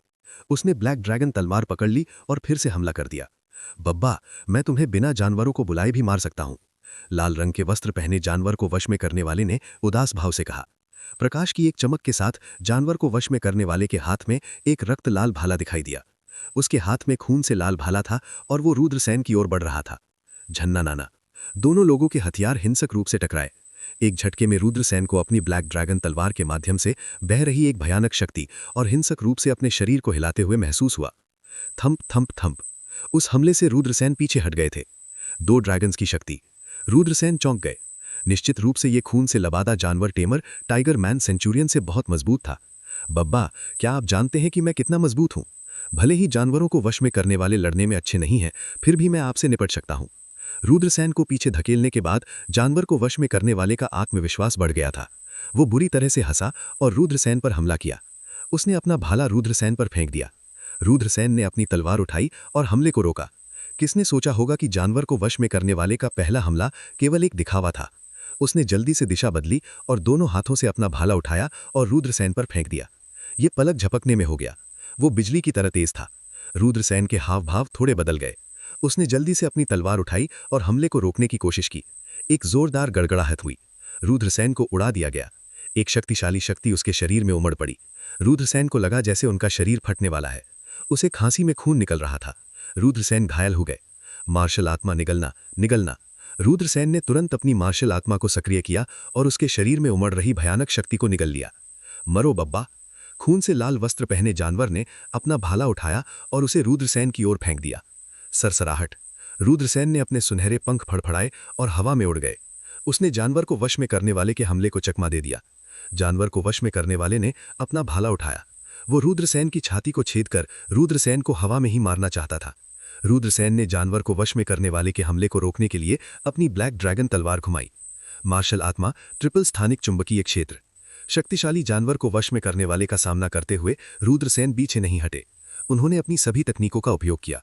जानवर को वश में करने वाला बहुत मजबूत था। एक संक्षिप्त आदान प्रदान में रुद्रसेन पहले ही घायल हो गए थे। अगर वो जानवर को वश में करने वाले को हराना चाहते थे तो उन्हें अपनी पूरी ताकत का इस्तेमाल करना होगा। ट्रिपल स्थानिक चुंबकीय क्षेत्र। एक शक्तिशाली प्रतिबंधक बल ने जानवर को वश में करने वाले को घेर लिया।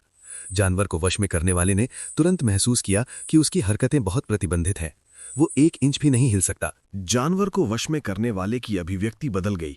उन्हें उम्मीद नहीं थी कि रुद्रसेन के पास ऐसी तकनीक होगी। मर जाओ! रुद्रसेन गुस्से से चिल्लाया। फिर उसने अपनी काली ड्रैगन तलवार पकड़ ली और जल्दी से जानवर को वश में करने वाले के सामने आ गया। उसने जानवर को वश में करने वाले पर वार किया। जानवर को वश में करने वाला मुश्किल से चकमा दे गया। भले ही वो रुद्रसेन के घातक हमले को चकमा दे चुका था, लेकिन वो रुद्रसेन की तलवार को पूरी तरह से चकमा नहीं दे पाया था। पुंग! एक तेज आवाज सुनाई दी। जानवर को वश में करने वाले का बायां हाथ काट दिया गया था। आह, मेरी बांह! जानवर को वश में करने वाला चिल्लाया। एक भयानक चीख दी। उन्होंने अपना दाहिना हाथ उठाया और रुद्रसेन पर मुक्का मारा। बैंग! एक तेज आवाज सुनाई दी। वो पतेली रुद्रसेन के सीने पर पड़ी। वाह! रुद्रसेन ने एक कौर खून उगल दिया। उसे पतंग की तरह उड़ते हुए उसके तार के साथ भेजा गया था। खून से लथपथ जानवर को वश में करने वाले ने अपनी टूटी हुई भुजा पकड़ ली और अपनी आंखों में घृणा के साथ रुद्रसेन की ओर देखा। हालांकि खून से लथपथ जानवर टेमर जानता था कि एक हाथ खोने के बाद वो बहुत बुरी स्थिति में था। वो तुरंत मुड़ा और भाग गया। रुद्रसेन जमीन से रेंग कर ऊपर आ गया। उसने ब्लैक ड्रैगन तलवार उठाई, अपने दांत भींच लिए और अपने पूरे शरीर में दर्द सहन किया। उसने जल्दी से जानवर को वश में करने वाले का पीछा किया। इस जानवर को वश में करने वाले को मरना था, अन्यथा वो एक बड़ा खतरा बन जाएगा। जल्द ही रुद्रसेन ने पकड़ लिया और जानवर को वश में करने वाले से लड़ना शुरू कर दिया। Blood sound wave! वाह!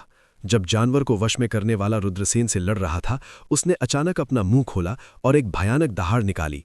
वो एक ध्वनि हमला था। क्योंकि इन जानवरों के पास आत्मा नहीं थी, इसलिए उन्होंने अपनी आत्मा और अपने भौतिक शरीर की खेती पर बहुत ध्यान दिया। बीस्टमैन के साम्राज्य में आत्मा पर हमला करने की कई तकनीकें थीं, जिनका उपयोग केवल जानवर ही कर सकते थे। वो ध्वनि हमला स्पष्ट रूप से टाइगर कबीले के 100 आदमी के कमांडर के टाइगर रोर की तुलना में बहुत अधिक शक्तिशाली था। भयानक ध्वनि हमला रुद्रसेन के मस्तिष्क में घुस गया और उसकी आत्मा को नष्ट कर दिया। आत्मा तलवार / रुद्रसेन ने भी एक गुप्त आत्मा तकनीक का इस्तेमाल किया। उसकी आत्मा तलवार में बदल गई और ध्वनि तरंग हमले को तुरंत नष्ट कर दिया। रुद्रसेन की आत्मा मार्शल किंग के क्षेत्र के चरम पर थी। Soul sword blood sound wave की तुलना में बहुत अधिक शक्तिशाली थी।